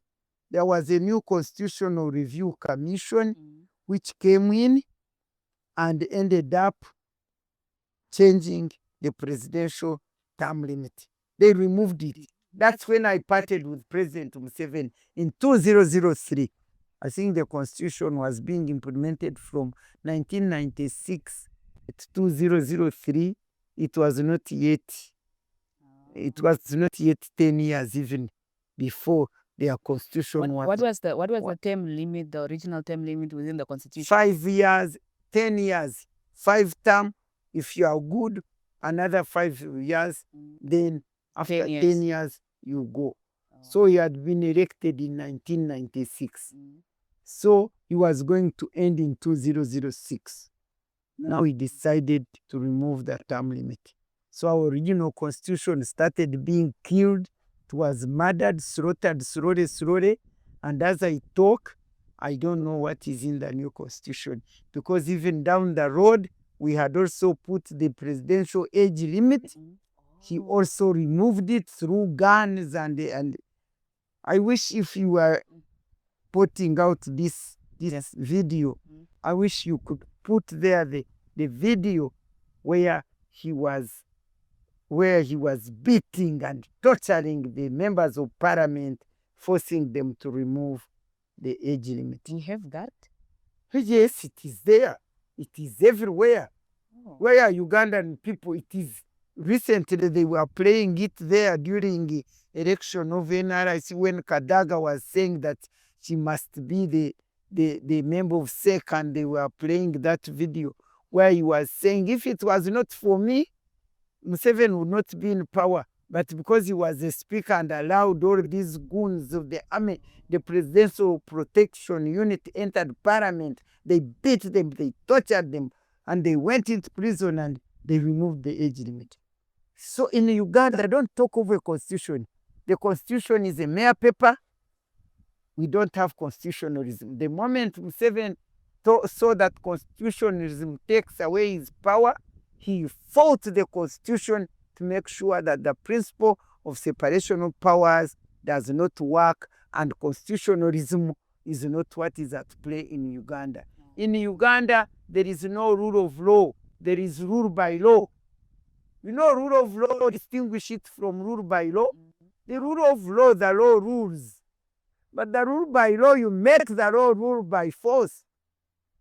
So that's what is happening. So in Uganda now, no hope for democracy, no hope at all, as long as you continue like this. Because right now, what is in Uganda, commercialization of politics, ethnicity, all the things that we wanted to fight. When you pick our constitution and you see the principles we had put there, if I knew you'd ask, I would have read for you those principles that we are governing our constitution. Unity, fairness, whatever they wear, peace. Now in Uganda, no peace, fire. Elections means fire, means fight. Opposition means enmity. In Uganda, we don't recognize opposition. Opposition is clearly known as enemies. That's the word for him. And he declares, says, I will crush you. He's the army, he's the man who fought in the bush. He's here governing Uganda, but fighting Ugandans. So we don't have democracy. We have a militarized dictatorship, camouflaged under a theoretical form of democracy. It is democracy in a form as opposed to democracy in substance. And I was going to tell you that one of the reasons I disagreed with Museveni, and I still disagree, is he being imposter. I mean, I don't know what to say it. He lacks integrity in totality. He's a person who lies. You cannot say that the problem of Uganda and Africa in general is leaders who don't want to leave power peacefully. That was his statement when he came here. He wrote a book and even put it there. And this is the man who was ensured that he can never leave the leadership of Uganda peacefully. And yet he said it. This is a man who came saying, when he was opposing multi-party political democracy, he was saying democracy is not in a form. Democracy is in substance. It must be seen working on the ground. It is not only expressed through elections. When they are just rigid, fake elections, monetarized elections, you cannot say that that is democracy. When I see Museveni taking that kind of democracy as the democracy in this land, how do you say that I can't tell him in his face that he's a liar, he's fictitious, he's a pretender, he's anything? But this does not mean that I don't appreciate what Museveni one did. Because the first government, even going up to 2006, although by 2003 things had gone wrong already, and we are talking, but he was not listening. But Museveni won the first NRC, adding on those 80 years of our constitution. You can call them 18 years. During those years, the government of Museveni picked Uganda from a ditch, and put it on the top ground, you call it on the foundation on which the nation was to be built. Unfortunately, he started destroying the foundation, and as we talk now, we don't have a democracy. It is nepotism. I need to tell you clearly that it is a family matter. The leadership of Uganda is a family matter. Why do you say so? The President Museveni, his wife, his brother, his son, his relatives, what are you talking about? Where are you coming from? Museveni is the president. His brother, I think, should we call him the shadow president? I don't know what to call him, because he owns Uganda, his brother Salim Sari. Every member of parliament, everybody wants a job. Everybody wants to be a cabinet. All these vice president and prime minister and so on, they all go and bow to Salim Sari. They all go and bow to the brother of Museveni.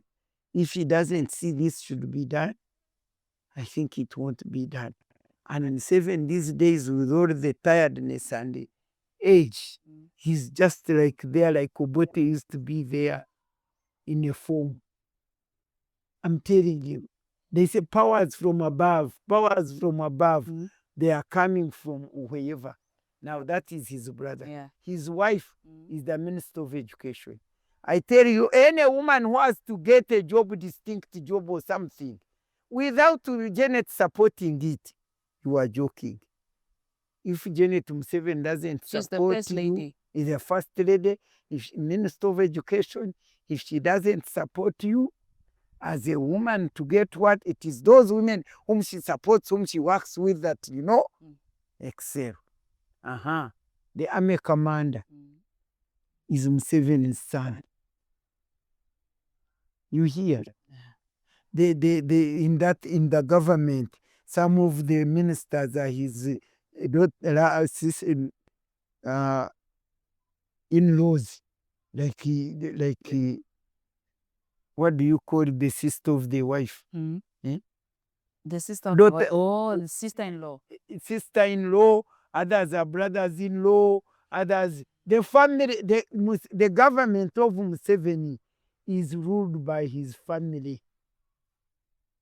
If you tell me that the vice president has no power, all she does, do you know her? She's a woman. All she does to go to represent president at funerals, at functions, at what. Besides that, I think she's in her house sleeping. I'm saying these things, let them come out and question me. Wouldn't you say them if it were you? And then the speaker, oh, that one, whatever Museveni does is what she. So the whole of parliament is under Museveni. He's the controller. And of course, it is under his family. Some of these members of parliament, he wanted to bring his son. He wants to be a president. I think he struggled and he wanted. And when you see members of parliament running with the son, that he should, I ask them, is Uganda a kingdom? So that is your Uganda. Yeah. In terms of democratic governance, just close the chapter. And if you are a distinguished person, brain and wise, like you Matembe here, that I go for elections and I win, you are joking. You can't. You must, those people who bow, they all bow. He's a military dictator using his family to rule Uganda.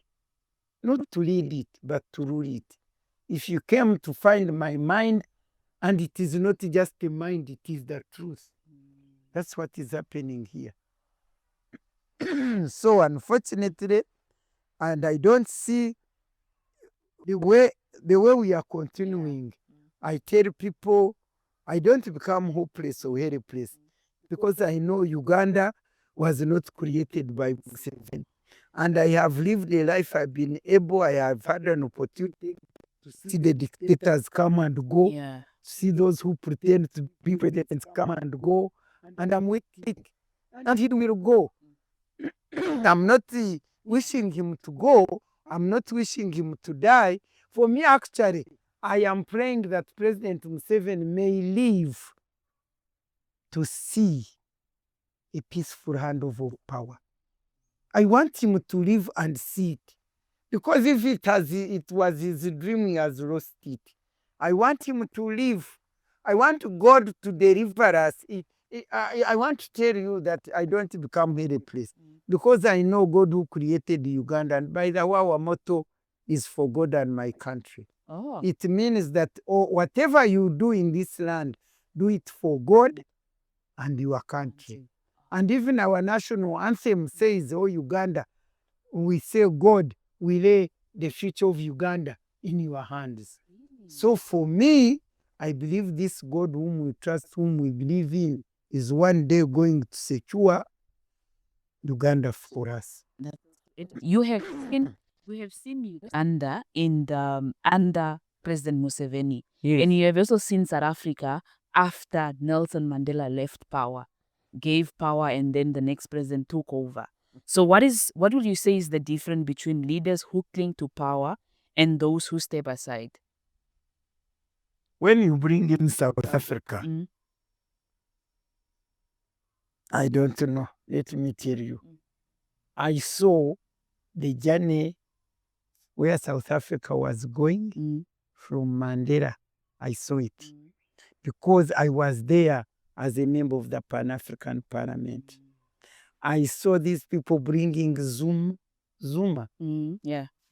President Zuma. What was the principle that was bringing Zuma in power except nepotism, tribalism, all these things, fighting because the Zulu also must come in? Was it the integrity? Was it the wisdom? Was it whatever? Was it the president really who was seen and expected to pursue the journey that Mandela had established? Yeah. Was it? And I used to tell this South Africa, you people, you need to learn from Uganda. You people, you need to learn from Uganda. Are we now proud of South Africa? Are you telling me we are proud of South Africa in the way of democratic direction they are going in? How come now that they were even taken over by the people who were oppressing them. Who were oppressing them. Yeah. They are the people who came in now. What happened? Corruption, whatever. Me, I end up saying I don't understand what happened to Africans. Many times I say, God, why did you make me an African? And yet, when you read the Bible, African is one of the best favored continent of God. Even if you go into the issue of God, Yeah. you look in that Bible, you don't find the UK named, you don't find, but Africa.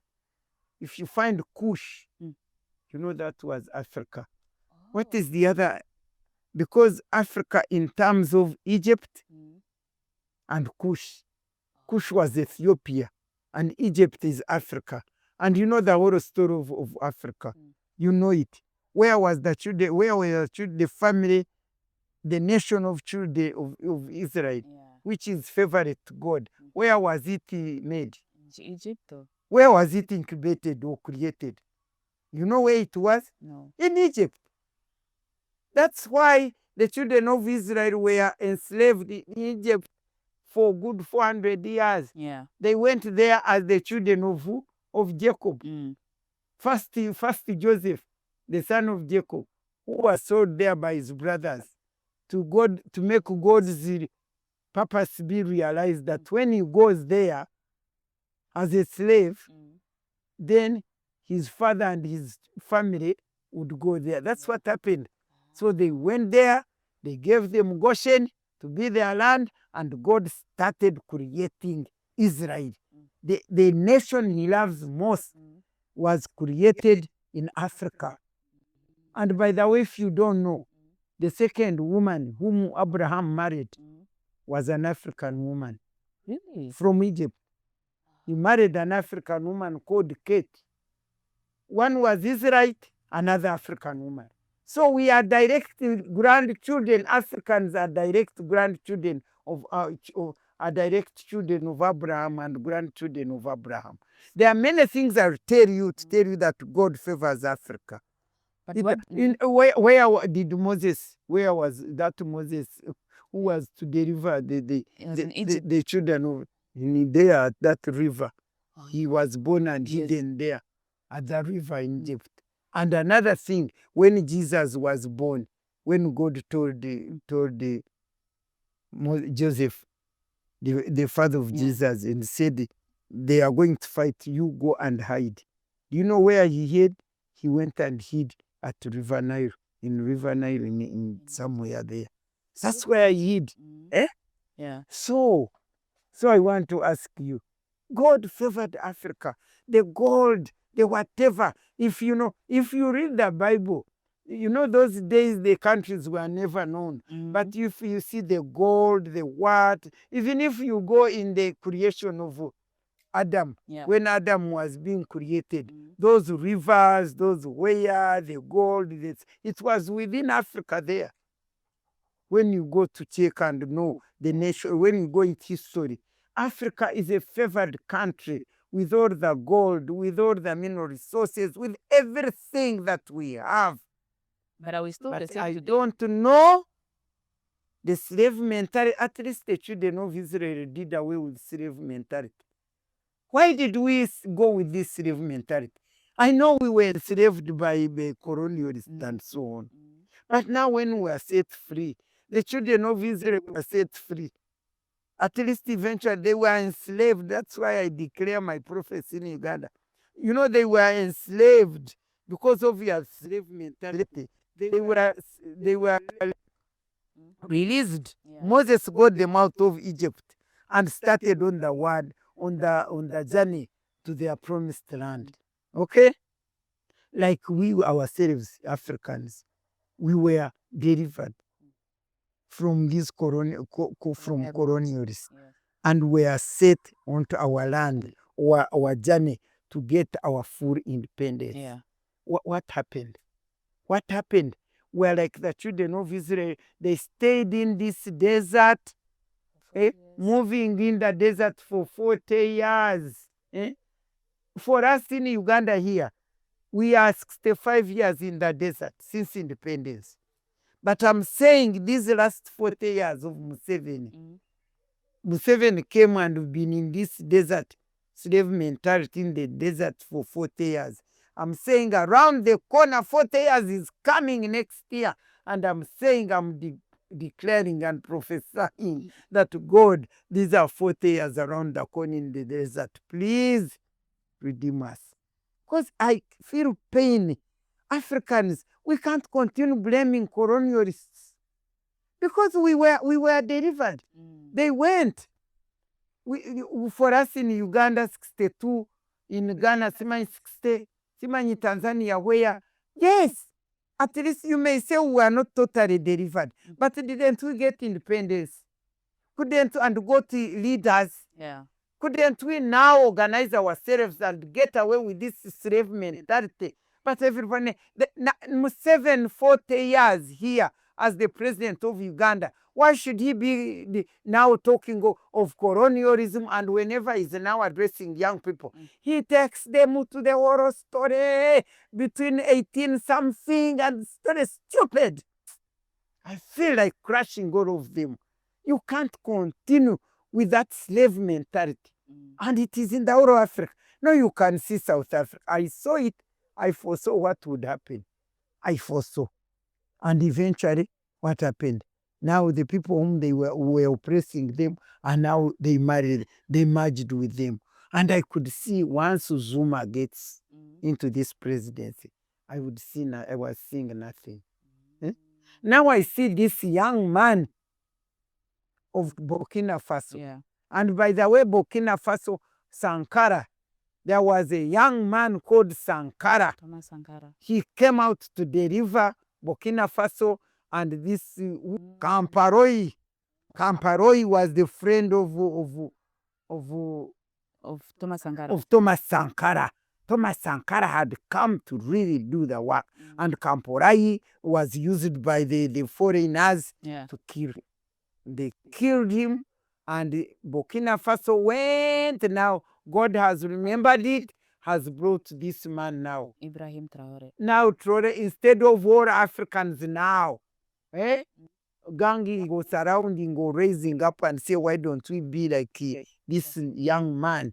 I believe, I want to pray that not one of them will be used to kill. Do you know they are used to kill? Look at Congo.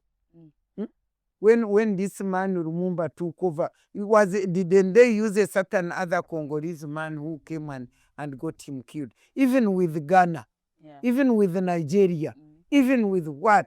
When people had come and say Pan-Africa with this man of Ghana who was running with that, they made sure they killed him. Why? So I say, what's wrong with the Africans? That slave mentality.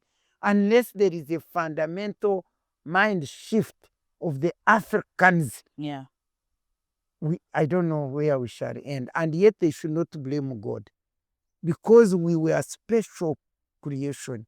We are really, when you look into all these things, you will not find an American as a historical whatever in the line of. But we have organizations like the AU to like... Don't talk to me of AU. Yes, the origin, the initiation of Pan-African Parliament by Kwame Nkrumah. They had this idea of we as African also, let us come out, let us be together, let us unite as the African people, so that we can be a force which can be empowered and compete. Compete with the world, to be part of this world. When you are single, you can't manage. When you are together, united we stand, divided we fall. And so Nkrumah came with this idea of Pan-African. Instead of AU, we had Pan-Africa. Is it Pan-Africanism or what? AU came later, African Union came later, but it was Pan-African, whatever, whether Pan-African movement or what. But AU came later. The African Union was just recent, African Union. But the whole of Pan-African, creating Pan-African, in other words, African the state of the United States of Africa. Yeah. It would have come United States of Africa. It started getting independence, and some people were vibrant to make Africa united. They failed. They were betrayed. They were used by the other people to destroy us and penetrate us. And then the French, and then the whatever, and this lack of common language. And you know, when you see this French, like, one time what really shocked me was when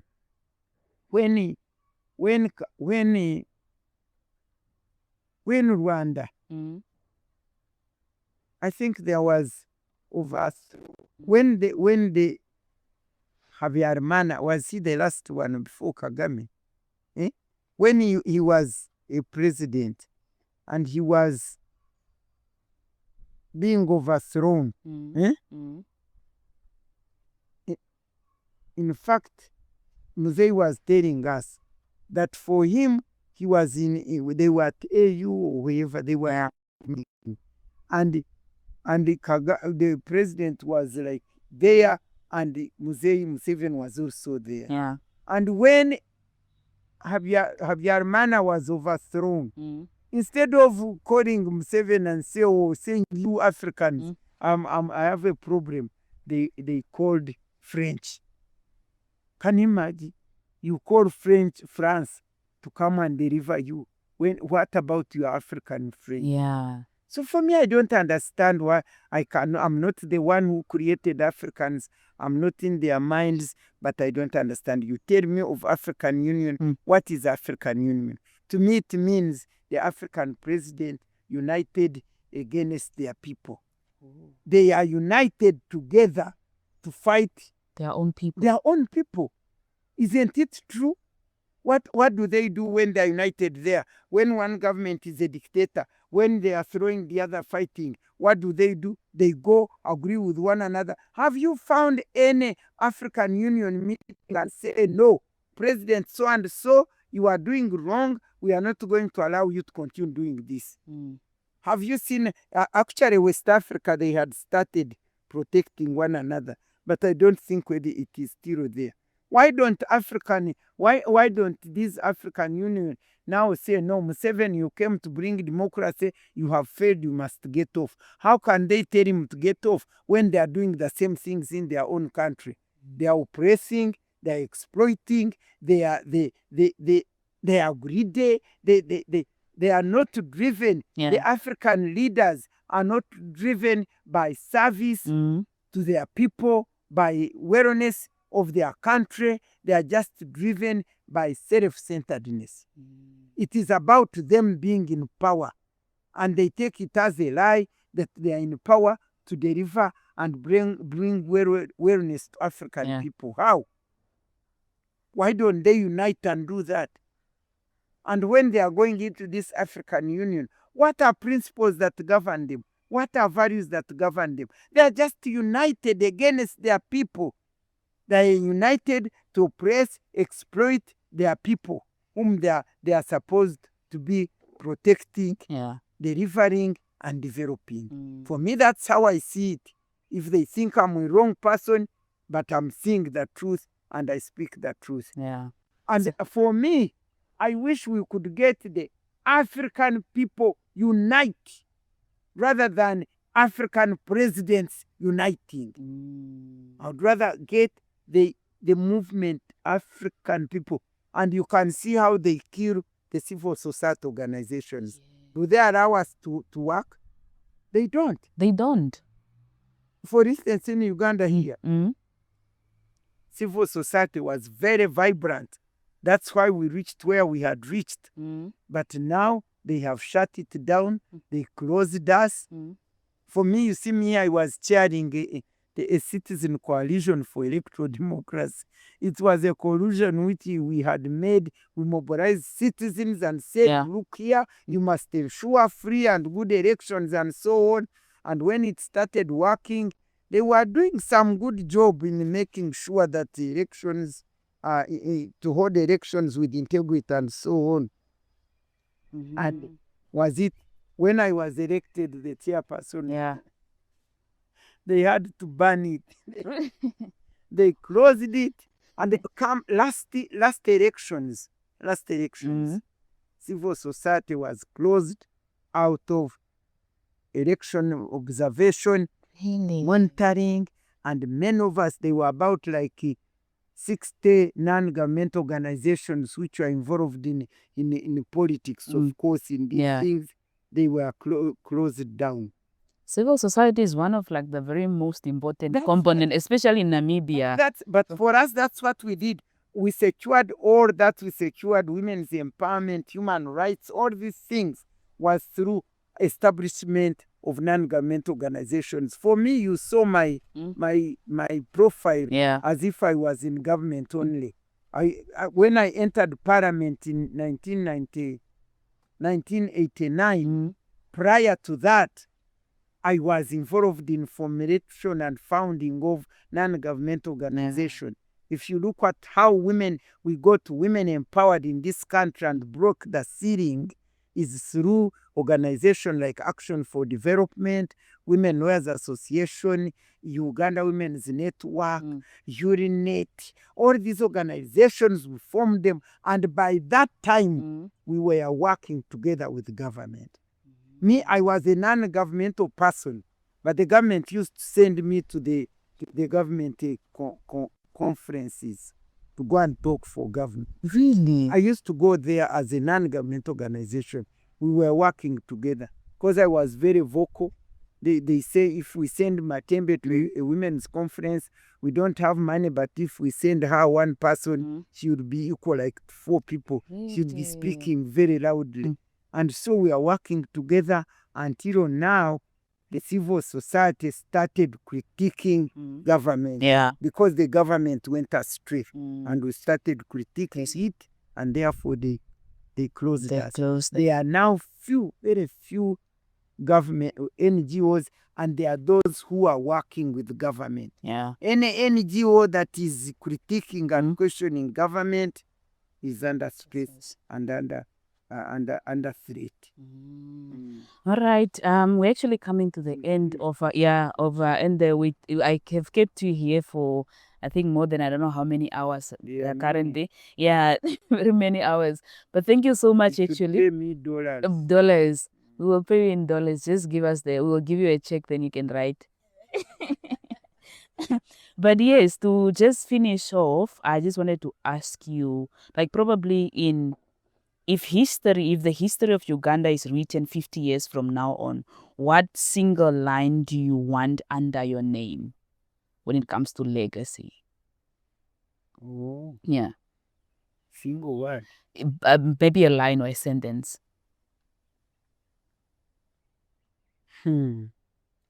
I want to say that I would come out. I have not practiced it. I feel they should not give it. That they have to say this was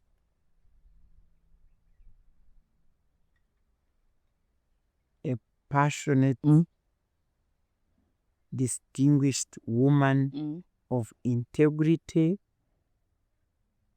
fighting for justice, equality, and fairness, with particular emphasis on gender equality and women's empowerment. When you put it short, the woman who made a difference in women's lives, not only in Uganda, Africa, but worldwide. If you can, that one. And I actually almost forgot to ask you one. Woman of God. Where did I put? Woman of God. That's like the most important. A distinguished, passionate woman of God, of high integrity, fighting for equality, justice, and fairness. Emphasis on women and the girl child. Now, when you put it in this, I would say the one who made a difference. The one who made a difference in women's lives. Okay. And I wanted to ask you one very important question, because you have been a minister of ethics and integrity, and you have worked in government. You have come across different cases, different people in government. But I want to I want to ask you, was there a time when somebody you trusted betrayed you? Whether in What about President Museveni? He's the main betrayer. Oh, you haven't seen my book? No, we haven't read the book. The Struggle for Freedom and Democracy. Yes. I have that book, but you can get it online. Online, okay. On This is Amazon. I have a copy, but I can't give you. okay. It's only one. Oh. I don't have many. Maybe I will give you one book to do with women. Yeah, I would love. Yeah, I would love that. But the person who has betrayed me in my journey of politics is President Museveni. I must first thank him. And I tell him, I must thank him because if he had not come to this country to deliver us from ditch where we were and come with the woman question agenda, woman question high up on his agenda, I would never have been able to realize my childhood dream. And for that, I praised him very highly. Because he's the one who brought the political environment that opened the gate and the doors, that released the dream from the abeyance where it has been. And I can assure you, I was able to realize my dream to the maximum. You remember, I was supposed to study law. I had thought I would stand on the village in Rutoma and I tell women, please, we are cheated, come here. Never did I know that one day I would stand on the national platform with the same call, the African platform with the same call, the international platform. I tell you, when I stood at the international platform in Beijing and addressed the plenary, and my topic was the strategies for increasing women's participation in politics and governance. I said, surely, is this me? And when I was intending to make a law and change it, and I found myself as the member of the Uganda Constitutional Commission to make the fundamental of that. And not only that, but I put a stamp on the final when I reached there. And then member of parliament all those years.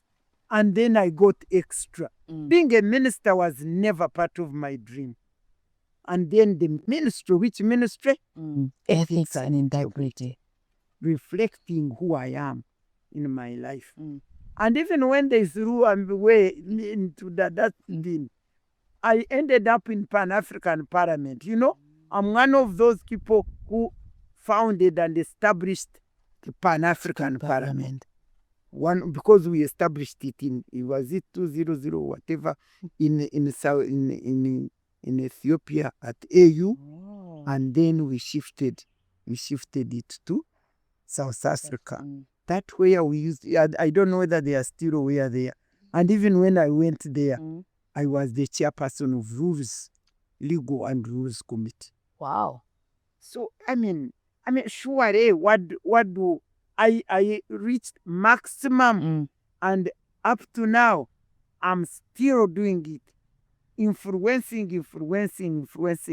I'm still fighting for the justice and whatever, even without a position. I'm actually fulfilling Maxwell's statement that a leader's is it a leader's purpose, a leader's ability, whatever it is, to realize it, pursue her vision, does not depend on any position, but passion. Is that statement of this Maxwell, the writer, that a leader's ability to pursue her purpose or her vision does not depend on position, but on his own passion. Because the 20 years since I left a position, but up to now, I'm still running with my dream and my purpose. So for that matter, I credit Museveni highly. But on the other hand, is the man who betrayed me so much that I abandoned elective politics. I abandoned entering the party. Because when he came with a 10-point program and I read it, I embraced it wholesale because it was saying all that I had always wanted. And he comes saying, here I am. And down that hole, he betrayed. And you know what was amazing? He wrote a book entitled The Freedom for Democracy in Uganda. Freedom for Democracy. And the struggle for freedom and democracy, Uniga, that is his book. Eh? It is the mustard seed. And I didn't know that the undertitle was like that. So when I came to write my book, I had not known that that was the title for his book. But my book, I entitled it The Struggle for Freedom and Democracy Betrayed. I remember when my friend read it, he said, Miria, you are such a wise person. Where do you get this wisdom? I said, why? He said, do you see the title for your book? I said, yes. I said, do you know the mustard seed of Museveni? I said, yes, I have it here. He said, did you know that its title was saying the struggle for freedom and democracy in Uganda? I said, no, it is mustard seed. I picked it. When I picked it, was saying the mustard seed, then hyphen, the struggle for freedom and democracy in Uganda. So my book was telling him, sir, that struggle has been betrayed. So for me, President Museveni betrayed me in the whole of the struggle. He's the one who betrayed me. And even I have my uncle, the late Uncle John Kazwara, who has passed on, who first published a book called Betrayed by My Leader. Bohimi, he said, betrayed by my leader. For me, I said the struggle for freedom and democracy, betrayed. So he's the one who betrayed me. These other people, of course, all the women, all the people now who follow him blindly without, I just referred them like I'm saint. So that's. Thank you so much, Honorable, for coming on Up to the Street. But before I also let you go, the final question, what gives you hope about the academic continent or the academic future? Gives me hope. Yeah. You can't lose hope. Whatever situation you are going through or in, you can't lose hope. This country has its resources. This country has both human resources and natural resources. We have what it takes to grow and actually excel beyond. So that gives me hope. We are also favored by God who created us. That also gives me hope. And then I know that God says, I will never leave you nor forsake you. And for me, when I see somebody like this young man of Burkina Faso, I say, we are not all gone. And all we need is people. I don't know what to do to change people's mind, but I cannot change people's mind. But God can. So many of us, for us, our hope is mainly in God, in prayer, in crying to God. Because why do I say this? This is not the first time for us in Uganda. We have cried to God and He has not answered. You continue to cry. You know what they call perseverance, resilience, and perseverance. Don't give up. The young people should not give up. And my call to the young people is that they should leave stupidity.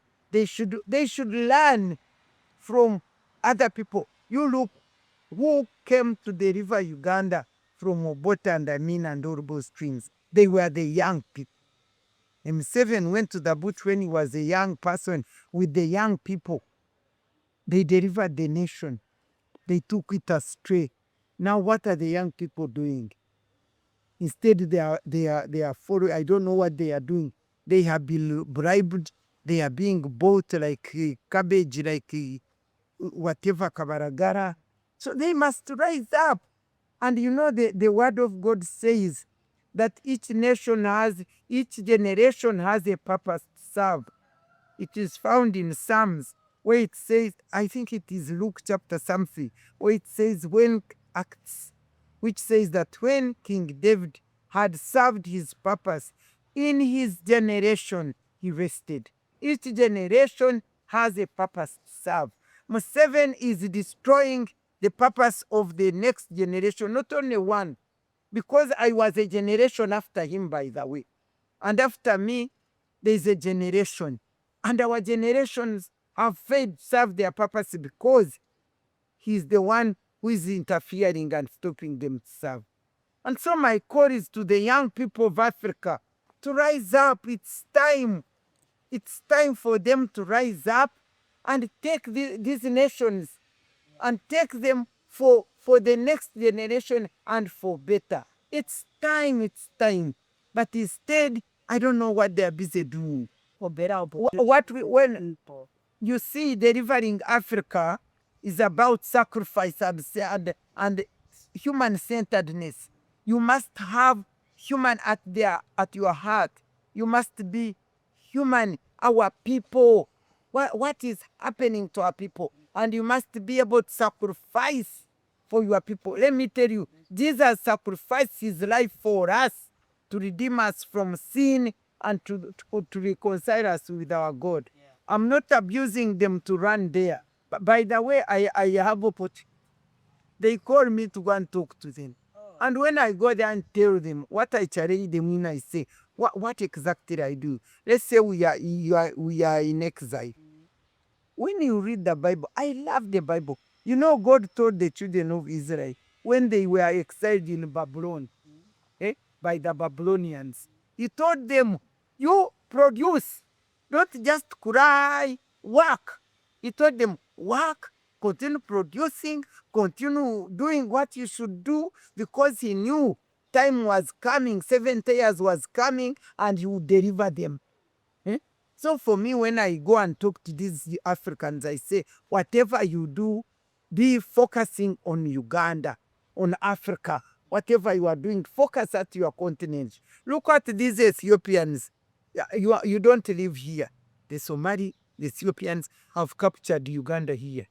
If you gave, they take them to Qatar, to where they are selling them as prostitutes. They are doing all this. And why? Why should it be this?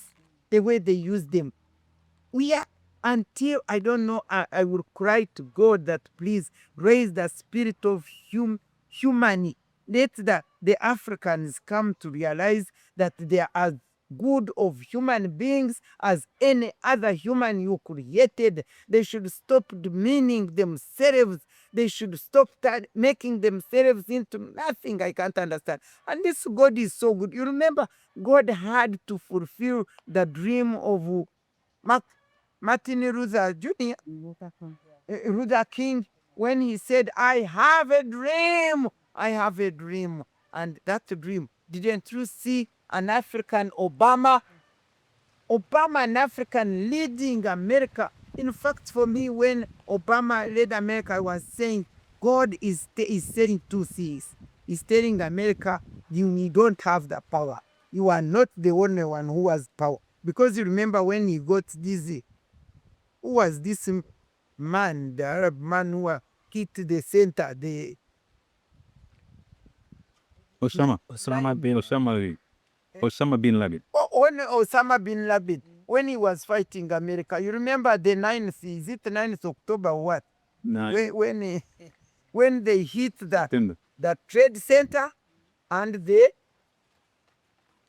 two centers which were World. what did you know? The two centers, the business, they hit World Trade Center. the trade center and they hit the military center. Pentagon. They hit the Pentagon and they hit the trade center.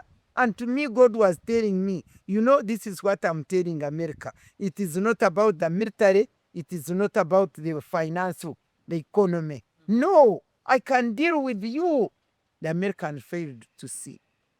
And then when Obama came, he was telling them that you are not that you are Americans, you are not the mighty, you are not the most whatever, you are not the power. I'm the power, and that's why I have brought this black American here to come and rule you. And in other words, he was telling Africans, you Africans, you are also capable of leading. You are as good as these Americans. We are not inferior.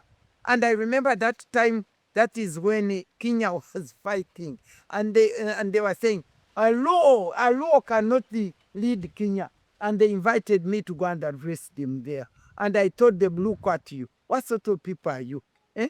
If a law is leading America, what is Kenya here? Not to be ruled by a law. I said, you are hopeless. And I tell them, here I go.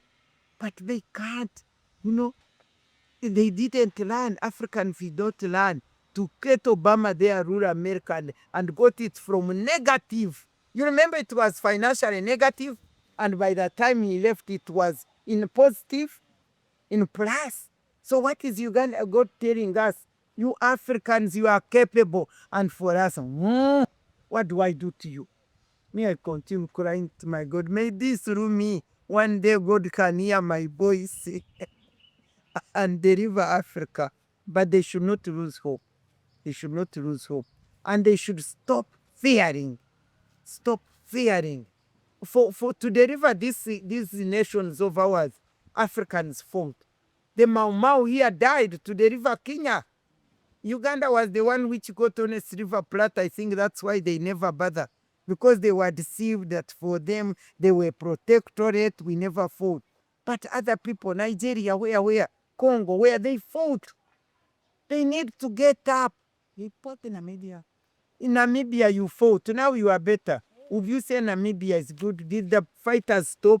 Or they're still there hitting here and there? No, the fight stopped, but we have the Germans that are living there, but the country is very much. So thank you so much, Honorable, for allowing us to come to your house and to talk to you. For really, like, this discussion was really one of a kind. And I hope that we, as the African young people, the African people, we really learned a lot. We will really take a lot from the whole discussion that we had. But before I actually let you go, maybe you can just give us what are your closing remarks? For me, my closing remarks are my call upon the African people to really reflect and ask what happened to them and realize that we really need a mind shift. We must slow down, we must wake up and slow down what entangles us and prevents us from seeing ourselves as full human beings with all the talents and the wisdom that God gave every human being, and then drop the mentality, the slavery mentality, and unite. Without uniting as the African people, the African race, we are not going to manage. We may become extinct. Yeah. And yet God has kept us. God has kept us. You know, these Americans who they call the by Bioregional. Well, I'm sorry. This like Canada, like Australia, like Aboriginals. You know the people they call Aboriginals. The fact that God loved Africa, we have never been destroyed to see Africans as Aboriginals. We became Africa, we remained Africans, and I do believe that we shall remain Africans. We cannot be destroyed to be Aboriginals left behind. The fact that we remained means God loves us. And we need to realize that and we unite ourselves and be together and fight together to make our continent also human people of honor, people who love themselves, people who can defend and protect themselves. And African must know that we must free ourselves. Nobody, no other people, no other races will free ourselves. We must free ourselves. And the call to our leaders, please, leaders, wake up. Leadership is not about self. Leadership is about your people, which you whom we say God has put you into leadership. And then the rest of the led, please stop fearing. Raise up, get tired until Africans say enough is enough. I remember when Moses was moving with the children of Israel, they were traveling in the desert.